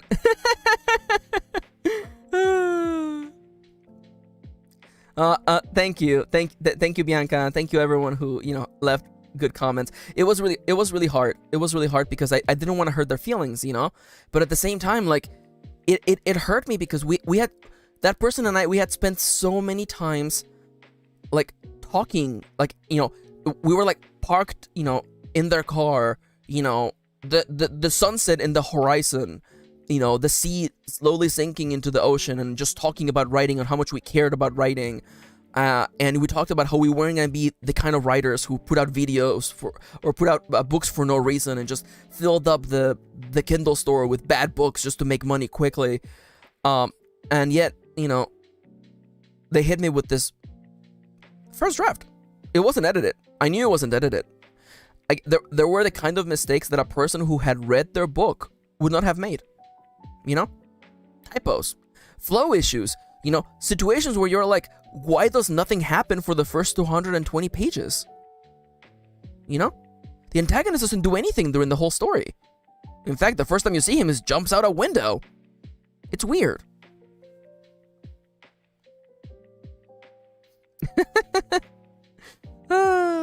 Yeah. And again, you know, I was talking about this earlier, you know, you're a combination of everyone you have ever met for one reason or another, and, you know, the interaction with this person, again, it inferred a lot of the ways that I went about writing stories, you know? Again, you learn from good books the same way you learn from bad books, you know? Like, Like, my books jump into action because I can't stand to make my reader sit through 100 pages of nothing happening. I can't do that. I can't do that. I'm shaking my head wildly. Like, I can't even begin to imagine the idea that someone would pick up a book by MKirin and be like, nothing happens for the first 100 pages? Like, it's just people talking in a room about nothing?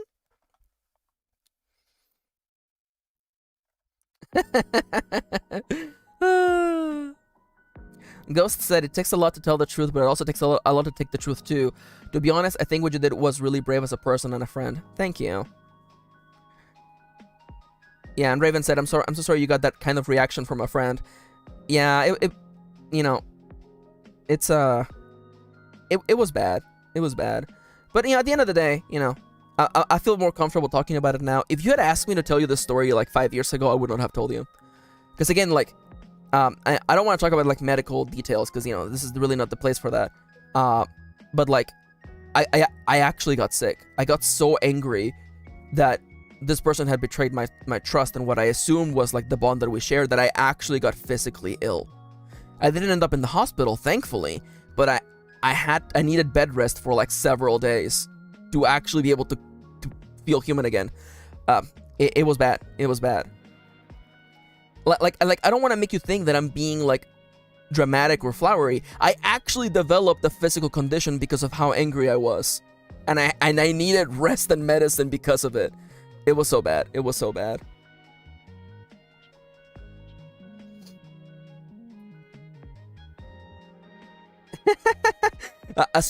Charlie says, as someone who has had this experience on the other end, Max and Kirin are both very kind and supportive with giving hard advice.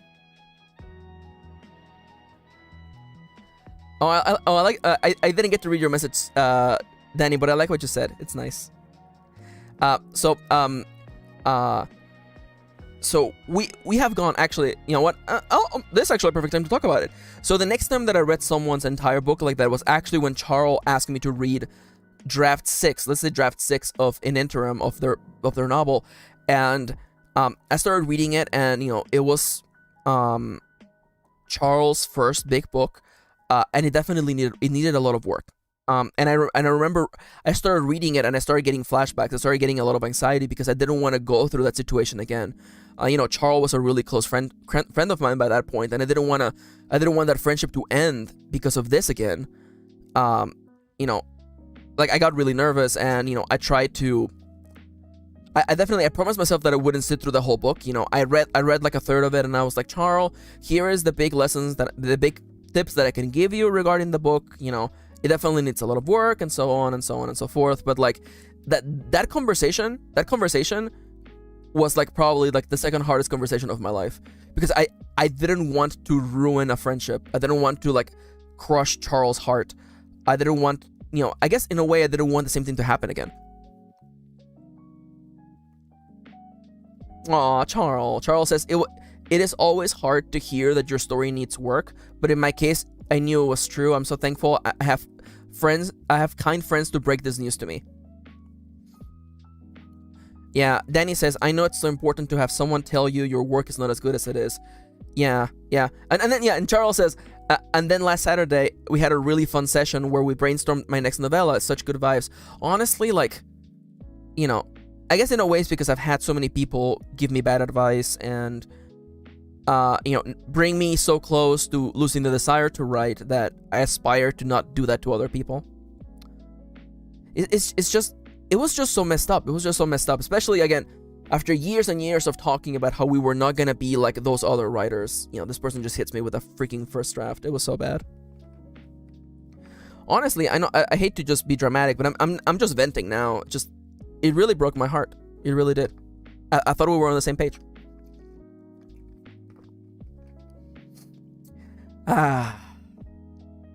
Well, thank you for joining me for this. Hold up. There's one more. Let's talk about the final case file of horror stories from the writing classroom. This story didn't happen to me. This story happened to my favorite writing professor of all time. Vent it out, Max. If there's a time to vent, it is now. Thank you. As I was saying earlier, like, if you had asked me to do this like a couple years ago, I would not have done it because I didn't have enough distance. The one thing that no one ever tells you is that time helps. Time, in fact, heals all wounds. And maybe not in the way that we would like them to, but time gives you distance. And with enough distance, things that used to hurt a lot less. And we're finally able to vent about them and externalize them. I know it isn't the happiest answer, but time helps. Sometimes you just have to give things time. In Spanish, we like to call it, if you want to sleep on it, we say discuss it with the pillow. And you would be surprised by how many things you can actually get over relatively quickly if you just sleep on them. Give it a day or two. Don't be impulsive. Don't just jump into making a choice out of the blue. Yeah, I love the Mexican saying. Yeah. Platica con la almohada. Yeah. Go discuss it with the pillow. Or I guess chat with the pillow, but I like discussing with the pillow. So, let's talk about the saddest story in this entire bunch. Because a story that happened to me with my friend, it was sad, but this is actually the saddest story. And this story is the reason why I chose to be an independent author. The following is just one person's account. I don't want anybody to think that traditional publishing is bad and wrong. I don't think so. Each person has to pick the route that they want to go with. I chose to go independent. So, let's talk about case file number and the wait. So, my amazing, awesome, creative writing professor, who is queer as hell and filled my life with joy. She made every single class, every single Tuesday be filled with so much happiness and joy and excitement. She inspired me to take writing from the point of view of excitement, of wanting to write things that made me happy, as opposed to things that would, just bring me success. She inspired me to create prompts, which later would become the thing where my blog would take off. She is the reason why I am the person that I am today in every way, shape, or form. And I am endlessly thankful for her. So, it is with a sad heart that I must tell you her horror story. She wrote a book, a relatively large book. It's not fantastical by any means. It was a fiction book about two women in love. Let's just say it like that. Two women in love. Because she herself was queer. And she had an agent. She actually, she wrote the book, and after years and years of searching for an agent, she got an agent. And this agent was, in her own words, an angel. This agent... everyone is so quiet in chat because everybody's waiting for the axe to drop. We'll get there. This agent was an angel and was trying as hard as he could to find her the best publisher for her book. Find her a place for her book to land and flourish and have the best time. In fact, he kept waiting and waiting, reaching out to different houses, giving it time. Sometimes, of course, a lot of receptions would come, because that's just what happens with books in general. And the agent, having an agent, you need to have an agent. You can't just send submissions to a book house. By the way, people don't even know this. But you can't just, submit your book to the New York Times. That's not how it works. So the agent, was constantly sending the book out, and rejections kept coming back. And things traversed, life went on in this way, her teaching in white bag. Bianca. Let me tell you a horror story. Nightbot, are you enjoying the cozy vibes? Hey there, I know we're having a dramatic moment right now, but have you considered supporting me on coffee.com/ Anyways, life went on this way for her. Her agent working tirelessly, submitting the book to as many publishers as he could, and her teaching writing and English at a college. And time went on like this for 7 years. Forget about how long it takes to write a book itself. The book sat on the shelf of this agent for 7 years. And again, it's not the agent's fault. I met the man. He actually looks like an angel. Not a biblically accurate angel. He's not like, 5 eyes and 100 wings, but he's definitely, he was a lovely man. And I have every reason to believe that he was tirelessly working to put the book in a good home. But after 7 years, my teacher had grown a little bit tired.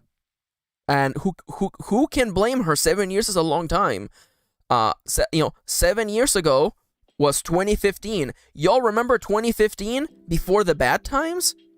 Y'all remember that? Before a certain someone became president? Y'all remember that? Y'all remember how the world was before that? It was a long time ago. So 7 years is a really, really long time. The world changes in 7 years. So after 7 years of waiting, she reached out to her agent and was like, regrettably, 2015, aka the Undertale year. So after 7 years, she reached out to her agent and said, I can't wait anymore. I'm tired of waiting. Is there something we can do? So, the agent gave it another hard try, reaching out to everywhere that he could. And because life can sometimes be not very fair at all, it would be 2 more years. A total of 9 years since she found an agent that the book would finally be published. By this point, she had grown really exhausted. I can sense, 9 years, waiting for 9 years for your book to exist physically can be horribly heartbreaking. And to make matters worse is that, she wanted to be published traditionally. She wanted her book to exist on the bookshelves of our local independent bookstore. And, she thought that that's what the contract would sign, and that's what the agent thought as well. They were both very clear on this. And when the book finally released, it became clear that that wasn't the case. The publishing house was in fact what is known as a vanity print, aka books only get printed when they get ordered. The way that it works for Amazon and Barnes & Noble if you're an independent author. And as though this couldn't be any more sad, the problem with the traditional publishers is that they are the ones who have the final say on what your book looks like and what the title of your book is. And I will just say this right now, and I say this with all the love in the world. If she somehow were to watch this video, I want to say that they butchered her book in the cover and the title. They absolutely butchered that book. That cover and that title, even at the time, without any of my art experience, I was like, I could have made you a better cover than that. The cover is so plain and sad. Yeah, also, I'll say this right now, okay? I don't know who the fuck they got to do the cover for the book, but red and blue text on a cover does not look good. It's so fucking sad. It actually breaks my fucking heart thinking about it. And also the title is also so freaking plain. I legitimately feel like if that book came out today and it had two older women kissing and it said, 2 older women living in this small county in California, that book would be a fucking bestseller.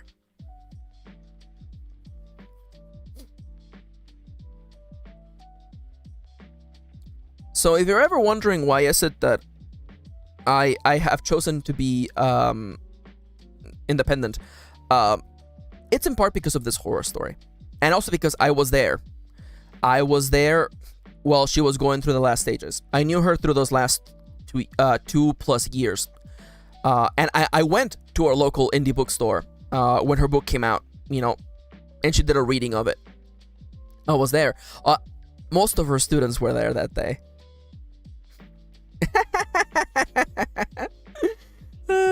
Charles Kendra says, can we revamp her book? I really want to, but at the same time, I feel like it's not really my place to do that.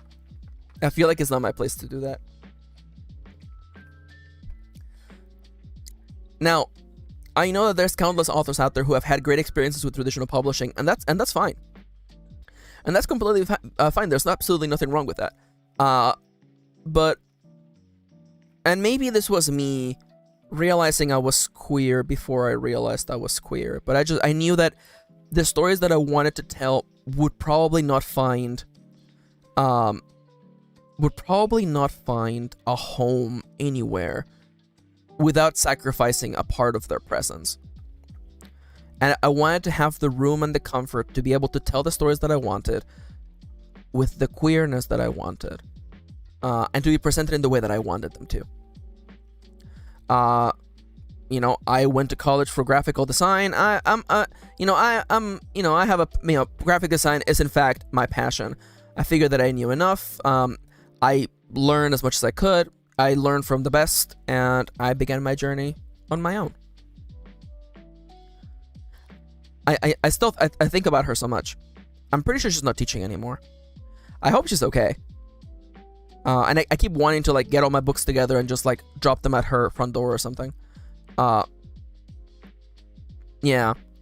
You know, like Chip says, yeah, I would imagine traditional publishing comes with the more challenges as a queer creative. Yeah. Even nowadays for sure.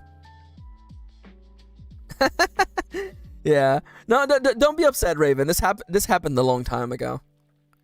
I think about it sometimes. Sometimes when I'm angry, I like, you know, and I'm angry and in the shower, I just think about her book cover and I'm like, how I would do it.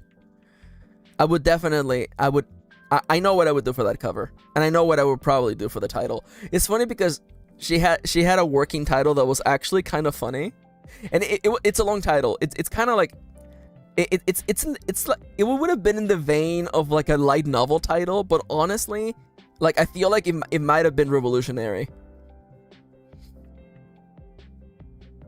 Honestly, like the title of the book might have been something like, two lesbian women in such and such small Californian town. In such and such Californian town known for this one very particular random tidbit. And honestly, like, I kept thinking that title was way better than the final title that they gave her. Because again, the traditional publisher gets to choose your title and your cover. They get to choose how your book is presented.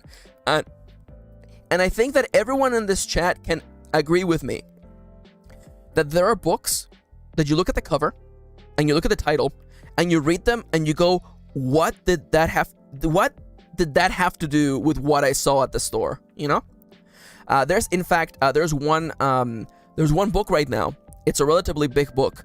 And every time I see it at the store, Kitty winces because Kitty read it and that book is really, really bad. And the cover has absolutely zero to do with the content of the book. The name and the cover have nothing to do with it, and it's all just marketing. It's just marketing, right? The goal is just to get the people who are walking by the bookstore to feel like they want to grab that book and look at it. So sometimes there's a disconnect, right? The disconnect between this cover and title represent what this book is about, and this cover and title should be enticing enough to make someone want to buy it on a whim.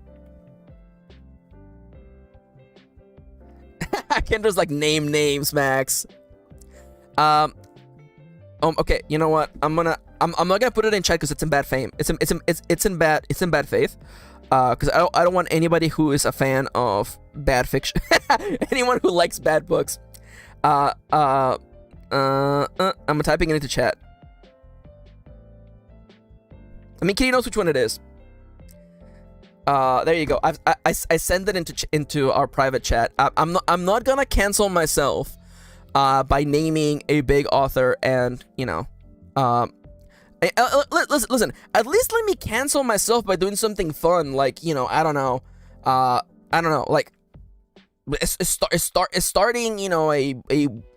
starting a world conflict or something. Let me do something interesting, right? Let me actually, like, become like a menace. Don't cancel me because I named an author.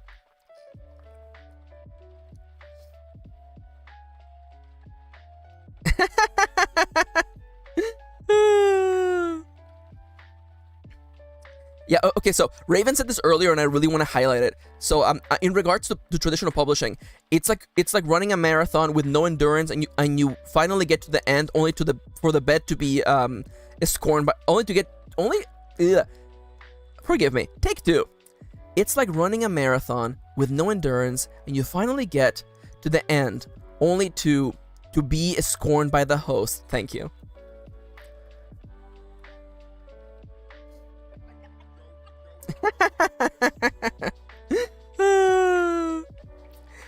Bianca says, my partner owns a copy of The Lord of the Rings with some kind of modern sculpture art on the cover, and I just don't understand it. It has nothing to do with Lord of the Rings. Yeah. See, here's the thing, okay? And the following is absolutely Max being a giant piece of crap, okay? See, traditional publishing companies are not in the business of publishing good books. They're in the business of selling books. That's the thing, you see? And they will do whatever they can to make sure that the books they want to sell.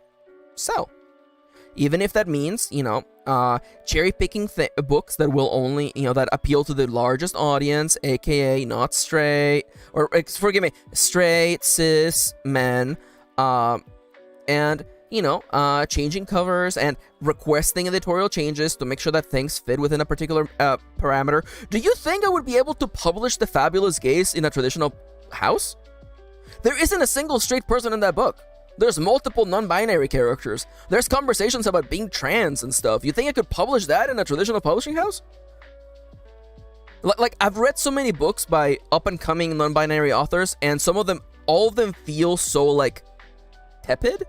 I'm just like, this is your breakaway non-binary novel that features, like, a non-binary character over there on the side? If you squint your eyes? Come on.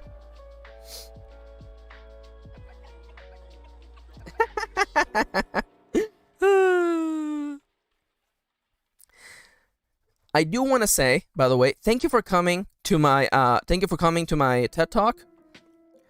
Thank you so much for coming to my TED Talk about horrible stories from the classroom, and also why I choose to continue to be independently published. I hope that you all had a lovely time. Please don't cancel me. And again, I don't hate traditional publishing. I just don't feel like it works for me and for what I do. I also think that it depends on what you want as a writer. Raven is like, why is this a preset? Why isn't it a preset? You know me. I knew that I was going to need one of these one day, so I'm in the plans of making a Phoenix Wright background so that I can like it cuts to me like behind the Phoenix Wright desk, so I can use sounds like objection, and I can argue and roast people in chat. Kitty's like, you can cancel me. I hated that book. Yeah, there are times when okay, so Kitty reads a lot of books, right? Kitty reads twice, maybe 2.5 as many times books as I do in real life. And sometimes, I'm like, oh, what happened to that book that you were hate reading? Because you read the first half and you were like, this book is bad. I guess I have to finish it. And then Kitty's like, oh man, you have no idea. It actually gets worse. You thought it was bad, it keeps getting worse. You know the thing that I told you that was bad from the beginning? Well, it gets worse. It's almost as though the author realized this thing was bad, and instead of editing it, they committed to it being bad. Anyways. Next stream, I put you all on trial. Alright, so I have been talking for quite a long while, and I definitely need a bio break, so how about this, okay?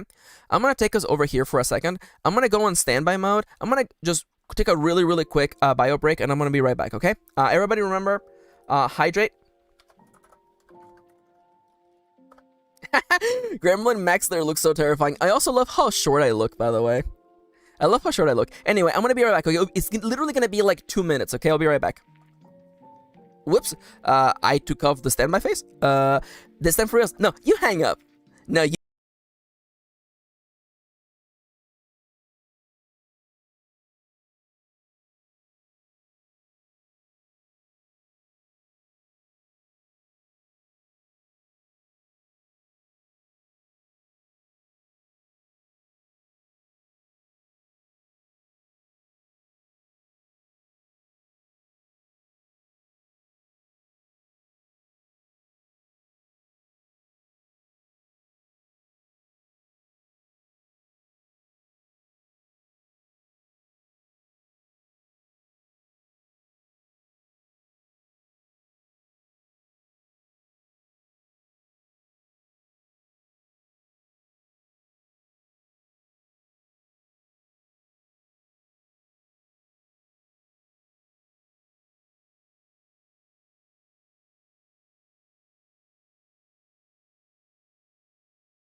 Okay, y'all, I had a galaxy brain moment, okay?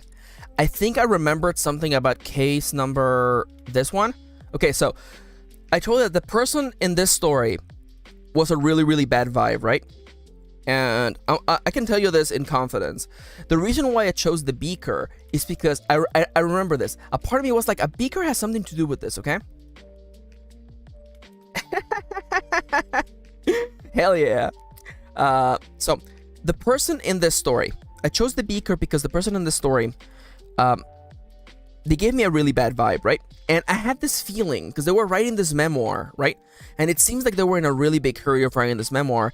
And I think it is because, and again, this is complete conjecture, but putting together the story, I think that they were writing that memoir to use it as evidence in a trial against some sort of like experiment that we're a part of. I know this sounds completely ridiculous and fantastical, but I legitimately think that like I realize like years afterwards that I'm like, I think that's why they were doing the memoir, which is really stupid because you can't submit your own written memoir as evidence, by the way. Yeah, allegedly, you know, if their memoir is to be trusted, they were part of like of a drug experiment. Yeah, and Kitty says, and I thought she wrote it because she thought she was dying. But she kept talking about how she was gonna like sue them. Sorry, they. This person kept talking about how they were going to sue the company that they were an experiment for. Again, this is not like Spider-Man, by the way. I don't want you to picture that, you know, that this person got bitten by a radioactive spider, okay? This was probably like a drug trial or something, you know. America loves those. And I remember because the whole story is about how, like, they partook... The story, their memoir was about they were involved in a drug trial and how, like, it messed them up real bad. And I'm just like, I have the faint feeling that this is all part of some sort of court proceeding? I don't know. It was funny because we met like their spouse, and I was like, this person seems completely normal. What the hell is wrong with them? Anyways.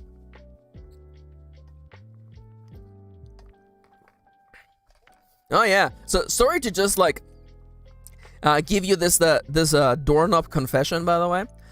Doorknob confessions, by the way, is a thing that happens in therapy sessions where you spend most of the therapy session talking with your therapist about nothing, and then as you go to leave, you put your hand on the doorknob, and then you turn around and you go, oh, by the way, I think I may or may not be trans or something. And you just exit. You know, you leave the thing you actually want to talk about to the very last second. I remember this as I was getting more water. I was like, actually, I'm pretty sure this was all for like a court proceeding or something. Which is really dumb, because I'm pretty sure you can't submit your own like handwritten like memoir into evidence. I'm pretty sure that's not. I don't think that would hold in court. Because if that was the case, I feel like, I mean, not to be like me, but I feel like every murderer would write a book before they go on trial. You know what I'm saying? I assume it was a drug trial. I'm gonna assume it was a drug trial. Again, I don't think that this person, you know, this person wasn't injected with a superhero, you know, serum, super soldier serum. It's possible, but again, like, it was written like a memoir, you know? Like, it definitely didn't have the air of, like, you know, on Tuesday so-and-so at so-and-so hours, I woke up from bed, and then I went and I partook on the experiment. You know what I'm saying? This person was Steve Rogers. Yo, look at that. Raven coming in with, self-written memoirs are not applicable for evidence as it does not contain objectivity. There you go. Also, Kitty said that, like, they thought this person wrote it because they thought they were gonna die, which is funny because I keep seeing them. I literally saw them last year. I saw them on, like, November of last year just walking around, so I guess They got better. Okay, here we go, Alex. You're making me Google things. Who is this person? Oh yeah, it's Doc Croc? No. What's his name? What is the Doc Ock? No. What is the character's name? Oh, just Lizard? Just the Lizard? He's just called the Lizard? I don't know why I thought. I mean, like, his character has, like, you know, he is a pretty boy though. Look at this pretty boy. Sorry, it's a marble character. Is the guy who becomes the lizard, by the way. Look at this Tumblr pretty boy, by the way.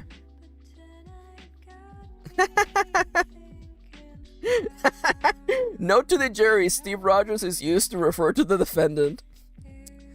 Look at this. Look at this.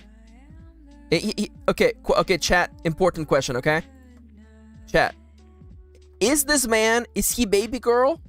Or is he himbo? Is he baby girl? Is he baby girl or is he daddy?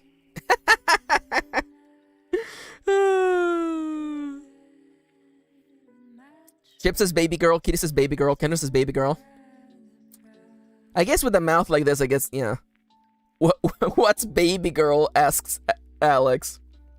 Doesn't look buff enough to be himbo. Baby girl, he's too smart to be a himbo. This is fair, this is fair. Okay, can I look up what's baby girl? Baby girl, Urban Dictionary. Okay, well, it's similar to a blorbo. Get the hell out of here, Urban Dictionary. Can you use like an actual... Okay, these definitions don't even work.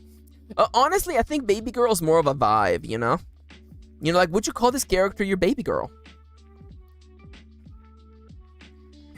Chip says, baby girl is a messed up middle-aged man with cat energy. With cat energy. Wet cat energy. Shout out to the superhero novel I want to write someday. Gay Spider-Man-esque hero falling in love with son of Green Goblin-like villain. Yo, let's go. If he were younger and smoother skinned, I would be into him. Yeah. Sorry, I feel like I look at the shading and I'm like, I think I know what brush this is. This has the essence of like a side brush. Anyway, stupid art aside.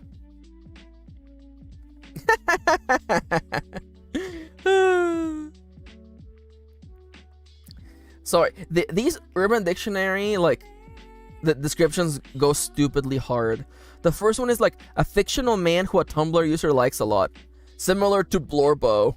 And I'm like, okay. And then the next one is like, it's literally like 3 paragraphs of description. And I'm like, oh, okay. I don't need this in a mug, thank you very much.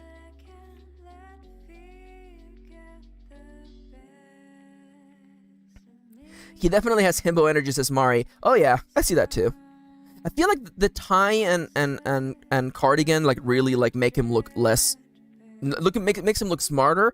But you know, wearing a tie and a cardigan, you can still be a himbo.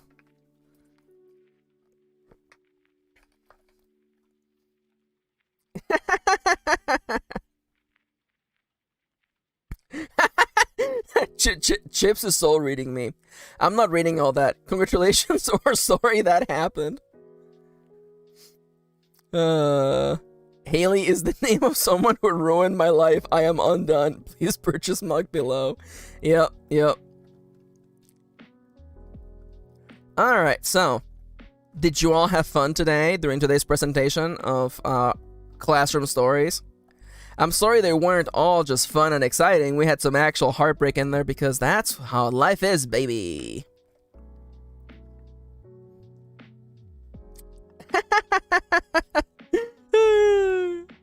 Cypher says, Charles talked about gay superhero enemies to lovers, and I was like, do you mean my story? Despite no one here knowing about that. Yo.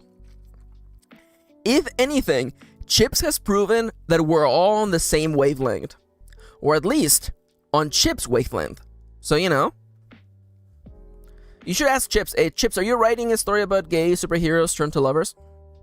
Because I recognize I was gonna do a whole bit about how we're all in tune with one another because we're all queer, but now I'm also now like you know, like maybe Chips is just like, you know, the common denominator between all of us. Chip has access to the proto brain cell. Oh, I'm sorry, Raven. Except you're welcome, maybe? Not superheroes, but it is gay.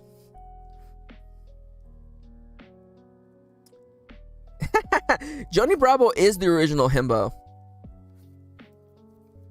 I'm gonna sneeze. I'm gonna sneeze. I sneezed off screen, so you can't actually hear it. So, now as for the rest of the stream, we have a little bit of time left. I do, by the way, if you join late, I want to let you know, by the way, that we did, in fact, the blue-haired guy from Promare is a himbo. Oh, yeah. I haven't seen that, and I even know that he's a himbo. My mouth did, in fact, move. Yeah. Okay, see, the thing is that the way that a VTuber works is that the volume that activates it is independent from the volume of my recording software. So you can see me sneeze, but you necessarily don't get to hear it. See, it's a little bit of a, it's a little trick. Also, if you joined late, by the way, I want to let you know that thanks to the lovely donations of our followers, we have hit 151 out of 151 nuggies. And actually, in preparation to this, I was so excited of hitting this goal that I actually already prepared the setup. This is going to be what my screen's going to look like when I draw. We have a little bit of a smaller chat box, but, this gives us more room for a big iPad setup. Yes. There's a really good himbo in my fantasy novel, which is gonna come out eventually.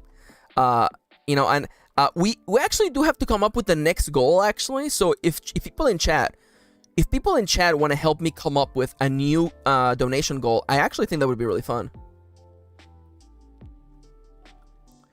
Also, sorry, A Place to Call Home is playing in the background, and I'm crying internally, by the way, perpetually crying.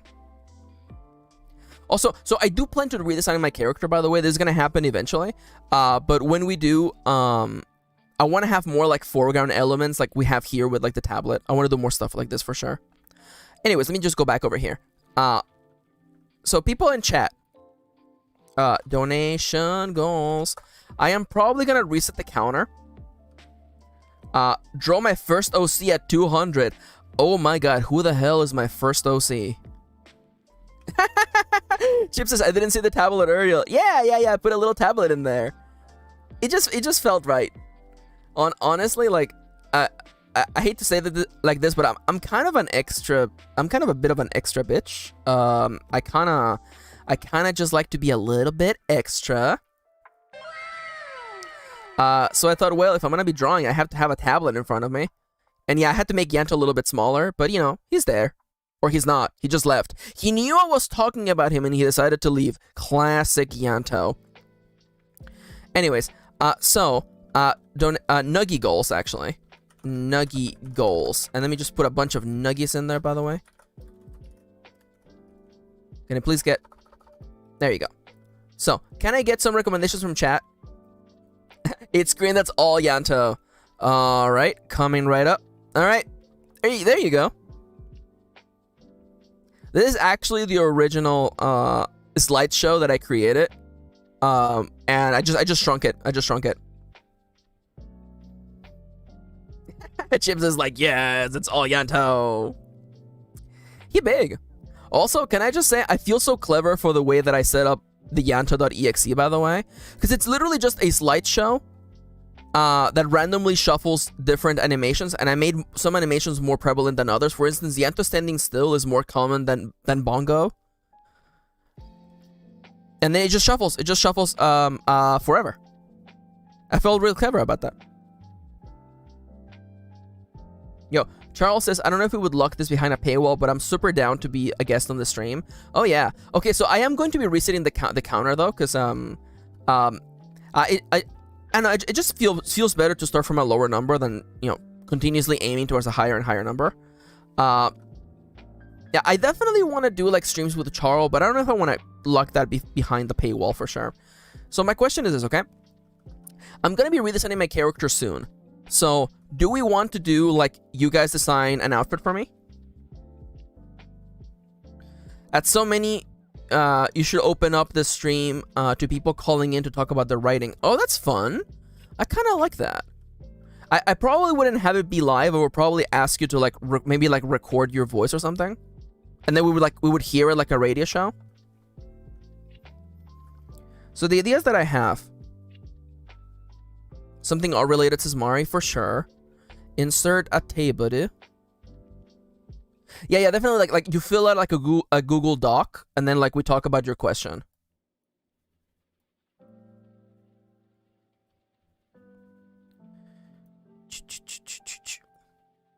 My theater company has used Google number to do that. Oh, yeah, we should just do that. Yeah, people can literally just call my Google number and just leave a voicemail. I kind of love that. Okay, I'm gonna put this like, call and leave your writing questions. What about rating various characters out of 10 for sexiness? You want me to do Smash or Pass with all 9,000 Pokemon? Is that what it is, Alex? Because I will do it. For money.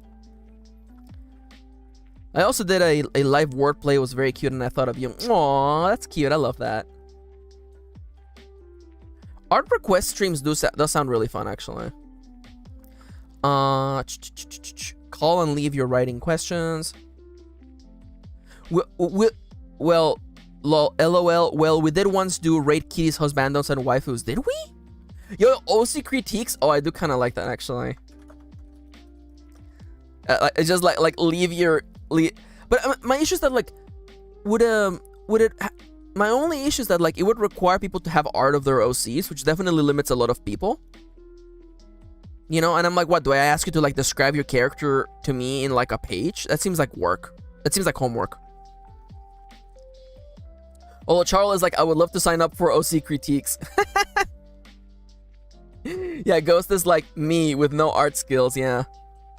Please make them in a pic crew first. Oh yeah, there you go. Yeah, pickers can be used. Okay. All right. Okay. So, submit art or pic crews. Pic crews, plus a small blurb of their story, and then I will rank them as baby girl, him slash her slash Dembo. And then probably another ranking would be like bad, like mean. There you go. Yo, people describe their OC and you draw them. Oh, I actually kind of love that. Actually, I draw your ox. I actually do kind of love. Oh, problematic fave is good. Okay, I definitely need more space on this column. Also, you guys can't even see it. There you go. Oh, hi, Citro. Welcome to the stream. So nice to see you.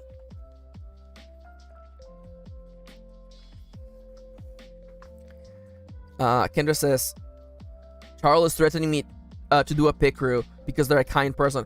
Okay, Kendra, right now. Oh, Kendra's on the stream. Time to put Kendra on blast, okay? Kendra, what does your cowboy look like? Kendra's gay cowboy. Okay, Kendra, what does your cowboy look like? Quick. I will draw your cowboy. I will draw your gay cowboy. Yeah, your gay cowboy. Come on. Tell me what he looks like. I assume it's trans mask. Because what else would you be writing about? We're all queer as hell here. You're trans mask for sure. Clearly they have a cowboy hat. What kind of cowboy hat though? You know, like a spotted one, just like plain brown one, you know? A metallic rainbow one. Come on. Does it look like something from the Barbie movie? Now, Kendra better be typing right now. This better be Kendra typing. Since when do I describe my characters? Kendra. That feeling when you ask a playwright to describe a character. Describe Matthew, Caleb. You can't. little Nas X cross swag. Me loses all thoughts. Kendra. So far, all I know about your character is that they're trans mask and have a cowboy hat. Yeah, see, I knew that. I think so. Kendra's avoiding, yeah. Kendra, could you just, like, tell me? Okay, question number 1. Is your cowboy, is he tall, average height, or short? No, no, no, no, no, no. Just enter it in chat. Kendra's like, okay, I will send you a pic crew within like 3 to 5 business days. Okay, average height. Am I gonna draw this freaking cowboy right now on stream?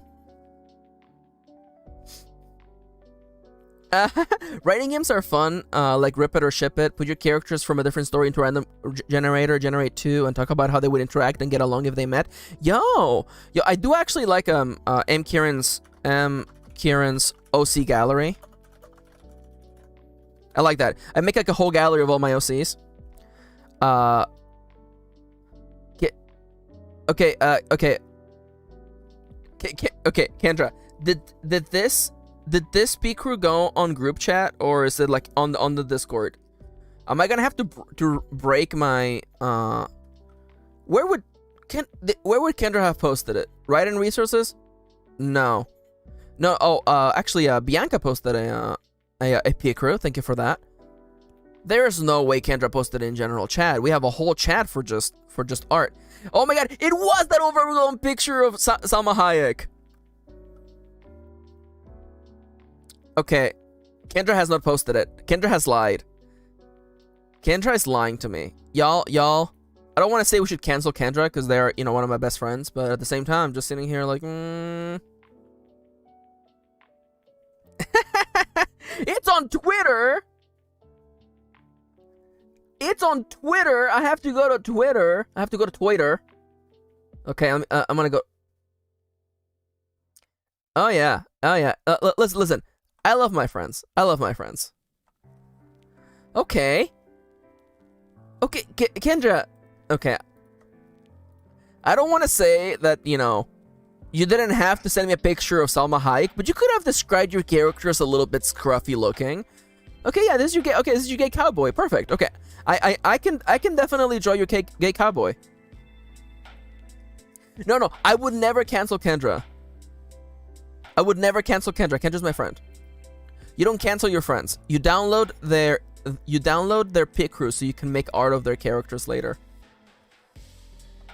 So he's a himbo, soft, chubby, scruffy friend. You could have something that should have been brought to my attention 10 minutes ago. Going to Twitter in this economy? Yeah, he's cute. Chubby, soft, chubby, and dumb. I love that. Soft, chubby, and dumb. Himbo. Perfect. All right. I will definitely make art of this. Yeah. No. See. Here's the thing. Okay. The thing that I love about this stream, other than being among the lovely company of all of you, is using the power of peer pressure to finally make my friends do things that they should have done a long time ago. Like making Kendra give me a description of their character. How did this happen to me today? I was minding my business. That's what you get. That's the power of friendship right there, buddies. All right, so let's get back to actually goals, by the way. I draw your OCs. I like OC critique. Call and leave your writing questions. So my question, would you all like to design an outfit for my characters? An outfit for my Vtuber. I have a few outfit ideas, but chat would get the power to design one outfit. Does that sound like fun? Yes, that would be fun. Yes. Vtuber fashion show is so cute. Oh, hell yeah. Okay. All right, well, in that case, I'm going to make that probably the next immediate goal, since I'm going to be designing my character relatively soon. And I want to have multiple outfits so that, every stream I can wear like a different outfit. I feel like that would be really cute. For like the serious stream, so I wear more like this, and then you have more like this, and then more like this sometimes. I definitely, I love my default outfit, by the way. I actually really like, I like the primary colors and of course I love overalls. But more vibes. Oh yeah. I had a lot of fun reskinning the Tamagotchi, and I plan to do that for all the skins. Okay, so design my, chat designs my next outfit.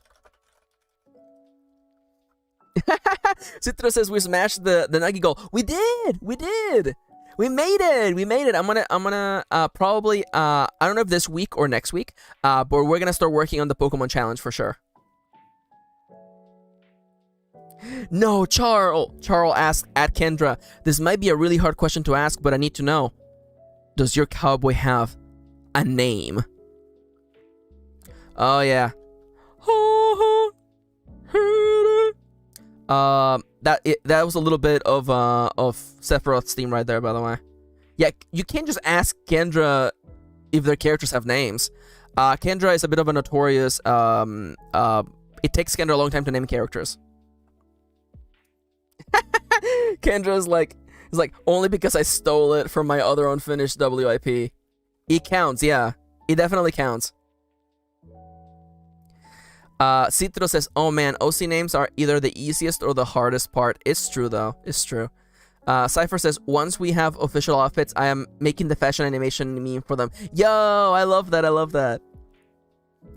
Now I'm just gonna make Matthew and Caleb and Pig Crew. Yo, do that. Yeah, Kendra, yeah, can I have a name for your cowboy, please? What the hell's your cowboy's name? Kendra, is the name Steve?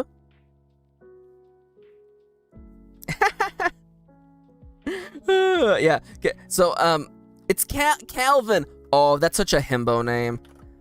There's never been a smart man named Calvin. That's just the honest truth right there, cowboy. That's just the honest truth there, cowboy. There's never been a smart man named Calvin. All of them, every single one, himbos. Every single one. It's also a big trans mask name for sure. Calvin just wants to deliver mail. I love that. I love that. I absolutely love that. Okay. I gotta make sure. I'm gonna put it on the board. Draw Kendra's cowboy.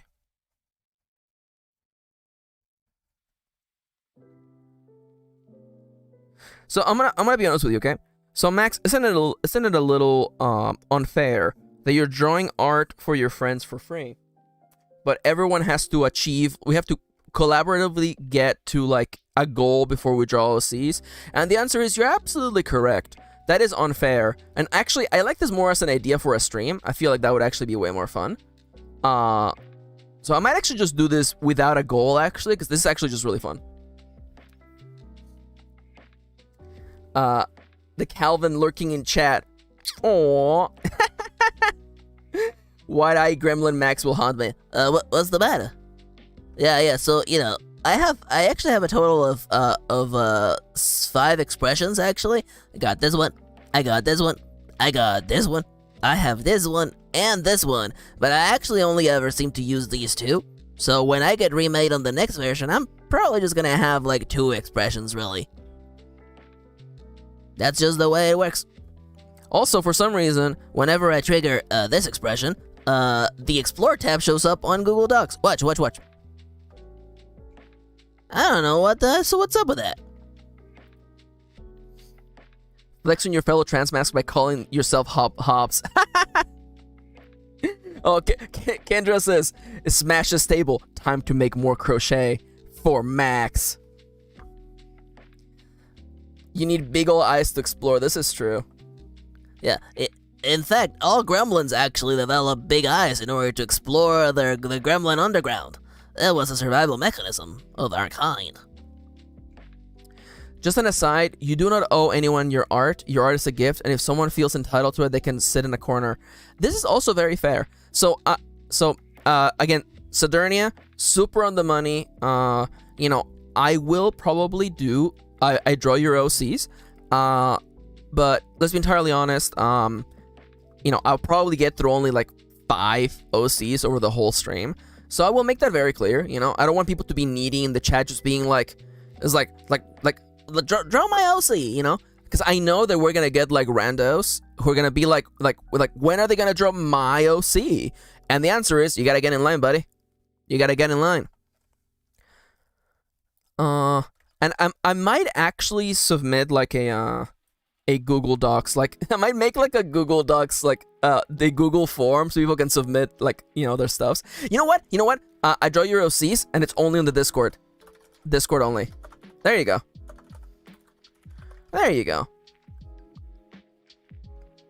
Yeah. Also, by the way, I love that all of our brains synchronized. By the way, Charlie says we could pick from the Discord, and so then it says maybe also get folks to submit their OCs the day before. Yeah. Submit day before, first come, first serve.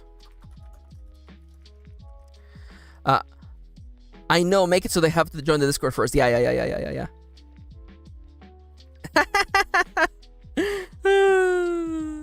Same brain cell. Yeah, so definitely this is part of the plan, I think. I want to make this happen. I think I will probably make the next goal, chat designs my next VTuber outfit. Oh, no worries, Raven. You're fine. You're fine. Raven says, I'm a bit behind. Yeah, you know, that's like the problem with like streaming, right? I have the lowest possible latency. So if you're like on the fastest internet possible and your computer's hooked up to an Ethernet cable, you're literally like 2 seconds apart. But you know, if you're like on a smartphone, on the Starbucks Wi-Fi, you're probably like several seconds behind. Probably like might even be like 30 seconds behind. It all depends, unfortunately.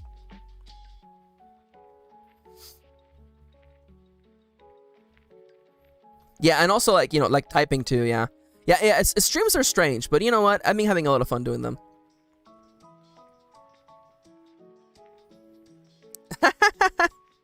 Yeah, you gotta make sure that you're staying on live, otherwise you're gonna start falling behind. So definitely chat designs the next outfit. How many nuggies should it be? Would 100 nuggies be too much?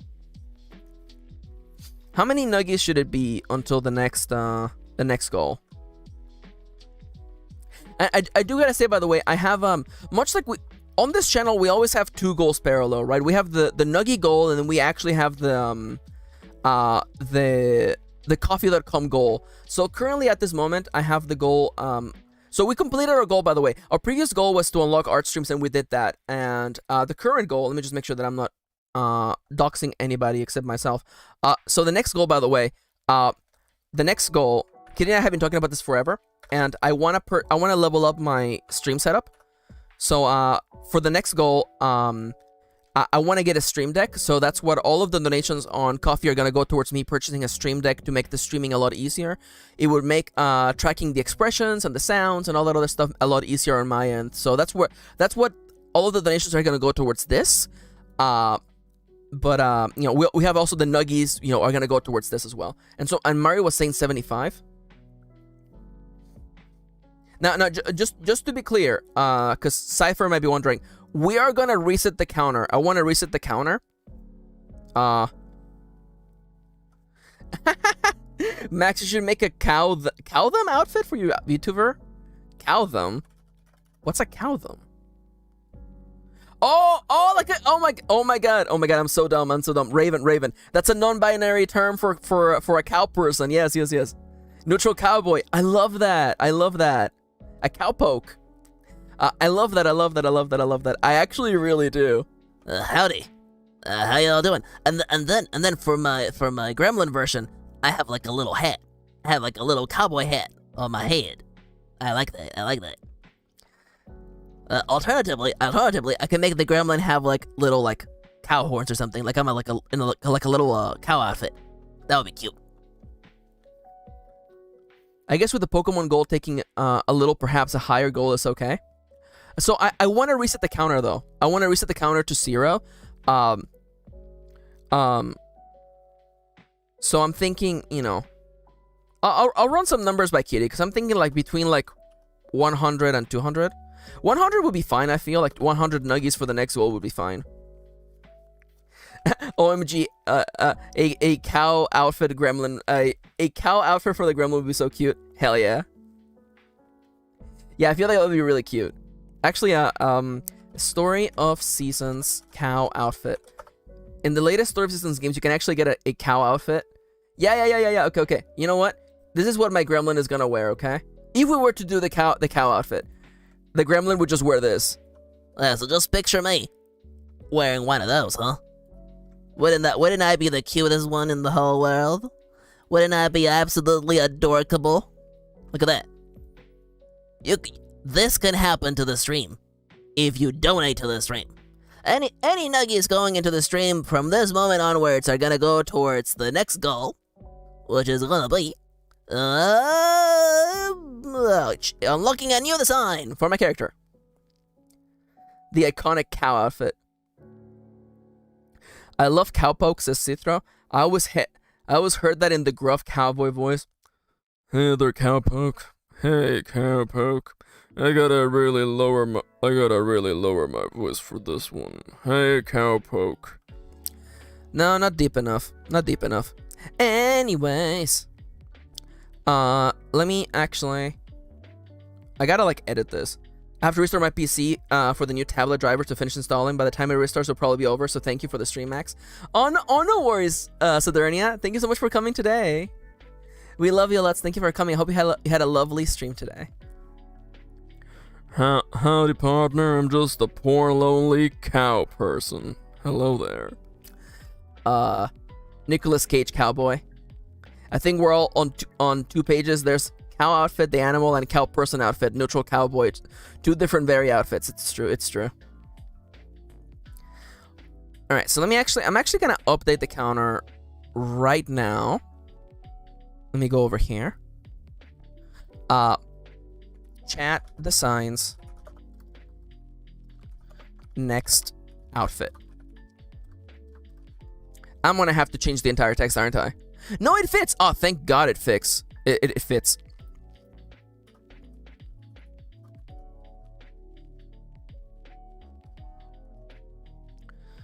Let's go with something like this for now. I'll figure out the actual number later. Oh, I love Citro. We don't take kindly to transphobia around these parts, partner. The old way 2023. Oh, yeah. All right. So there's 3 minutes left. So I actually better go into my whole spiel. So I do want to say, by the way, our good friend Charles Arlette in the chat is thinking of rescheduling their debut stream. So please keep an eye out on our Discord, to know when Charles is gonna start their debut as a VTuber. I am going to be taking part on the chat. I'm gonna be a mod. So if you would like to partake in those streams, keep an eye out on the. You did. Charles did repost it. Okay, Charles only streaming Saturday this week. Hell yeah. So Charles' debut will be on Saturday, and I'm gonna be right there with you, chatting and having fun and posting memes, and bashing horrible people showing up in chat. So definitely lots of fun. Excited for it. Among other things. Nope. There we go. Don't mind me showing you my actual work table. So the music you heard today is from the lovely and amazing Lo-Fi Leah. Their music is available on Spotify and YouTube and pretty much everywhere music is available. I recommend you check them out. They're releasing a new Lo-Fi remix every 2 weeks. They're amazing and I love them. Videotube is the app that I used to be a VTuber. You can be a VTuber like me and like Charles by using this free-to-use program. My website is MKirinauthor.com. You can go follow the link in the description and on the chat to check out how to buy my books like The Fabulous Gays 1 and 2 and The Last Bread Mage. They're available in physical and digital forms everywhere. And also, of course, I want to thank you for watching. Thank you for joining me today on the stream. Please don't forget to leave a like and subscribe and hit the bell to be notified. These things tell the algorithm that I matter, that I am important, and that I should show up on everybody's recommended page. And I would really appreciate if you could go out of your way to do that. If supporting monetarily is not possible, this is the #1 way then to help me grow as a channel. These things are literally the metrics that the algorithm uses to shovel people one way or another, and I would definitely like to show up on everybody's recommended page. Thank you so much for everything today. As always, I want to take one little quick second to have a little bit of a serious moment, just you and I. Hey, if you're having a bad day, or there's bad feelings that you're dealing with at this moment, you're not sure if they're ever gonna pass, the answer is actually quite simple. They will pass. These feelings, these emotions that you're going through at this moment, they will pass, just like everything else. And one day, they will feel so small that they won't hurt anymore. And that's the goal right there. To keep moving, to keep advancing, to keep chasing the horizon together. from now, the present until it becomes the past, then we can look back on these things and realize that all the things that happened to us have made us a better person. So let's keep chasing the horizon together. I hope you have a lovely day. Thank you so much for joining me today. I love you all. I gotta get going. It is literally 2 o'clock on the dot. I want to wish you all a lovely day. Take care and goodbye. Okay, that's all the time I've got. I gotta get back to playing Animal Crossing New Leaf on my Nintendo 3DS.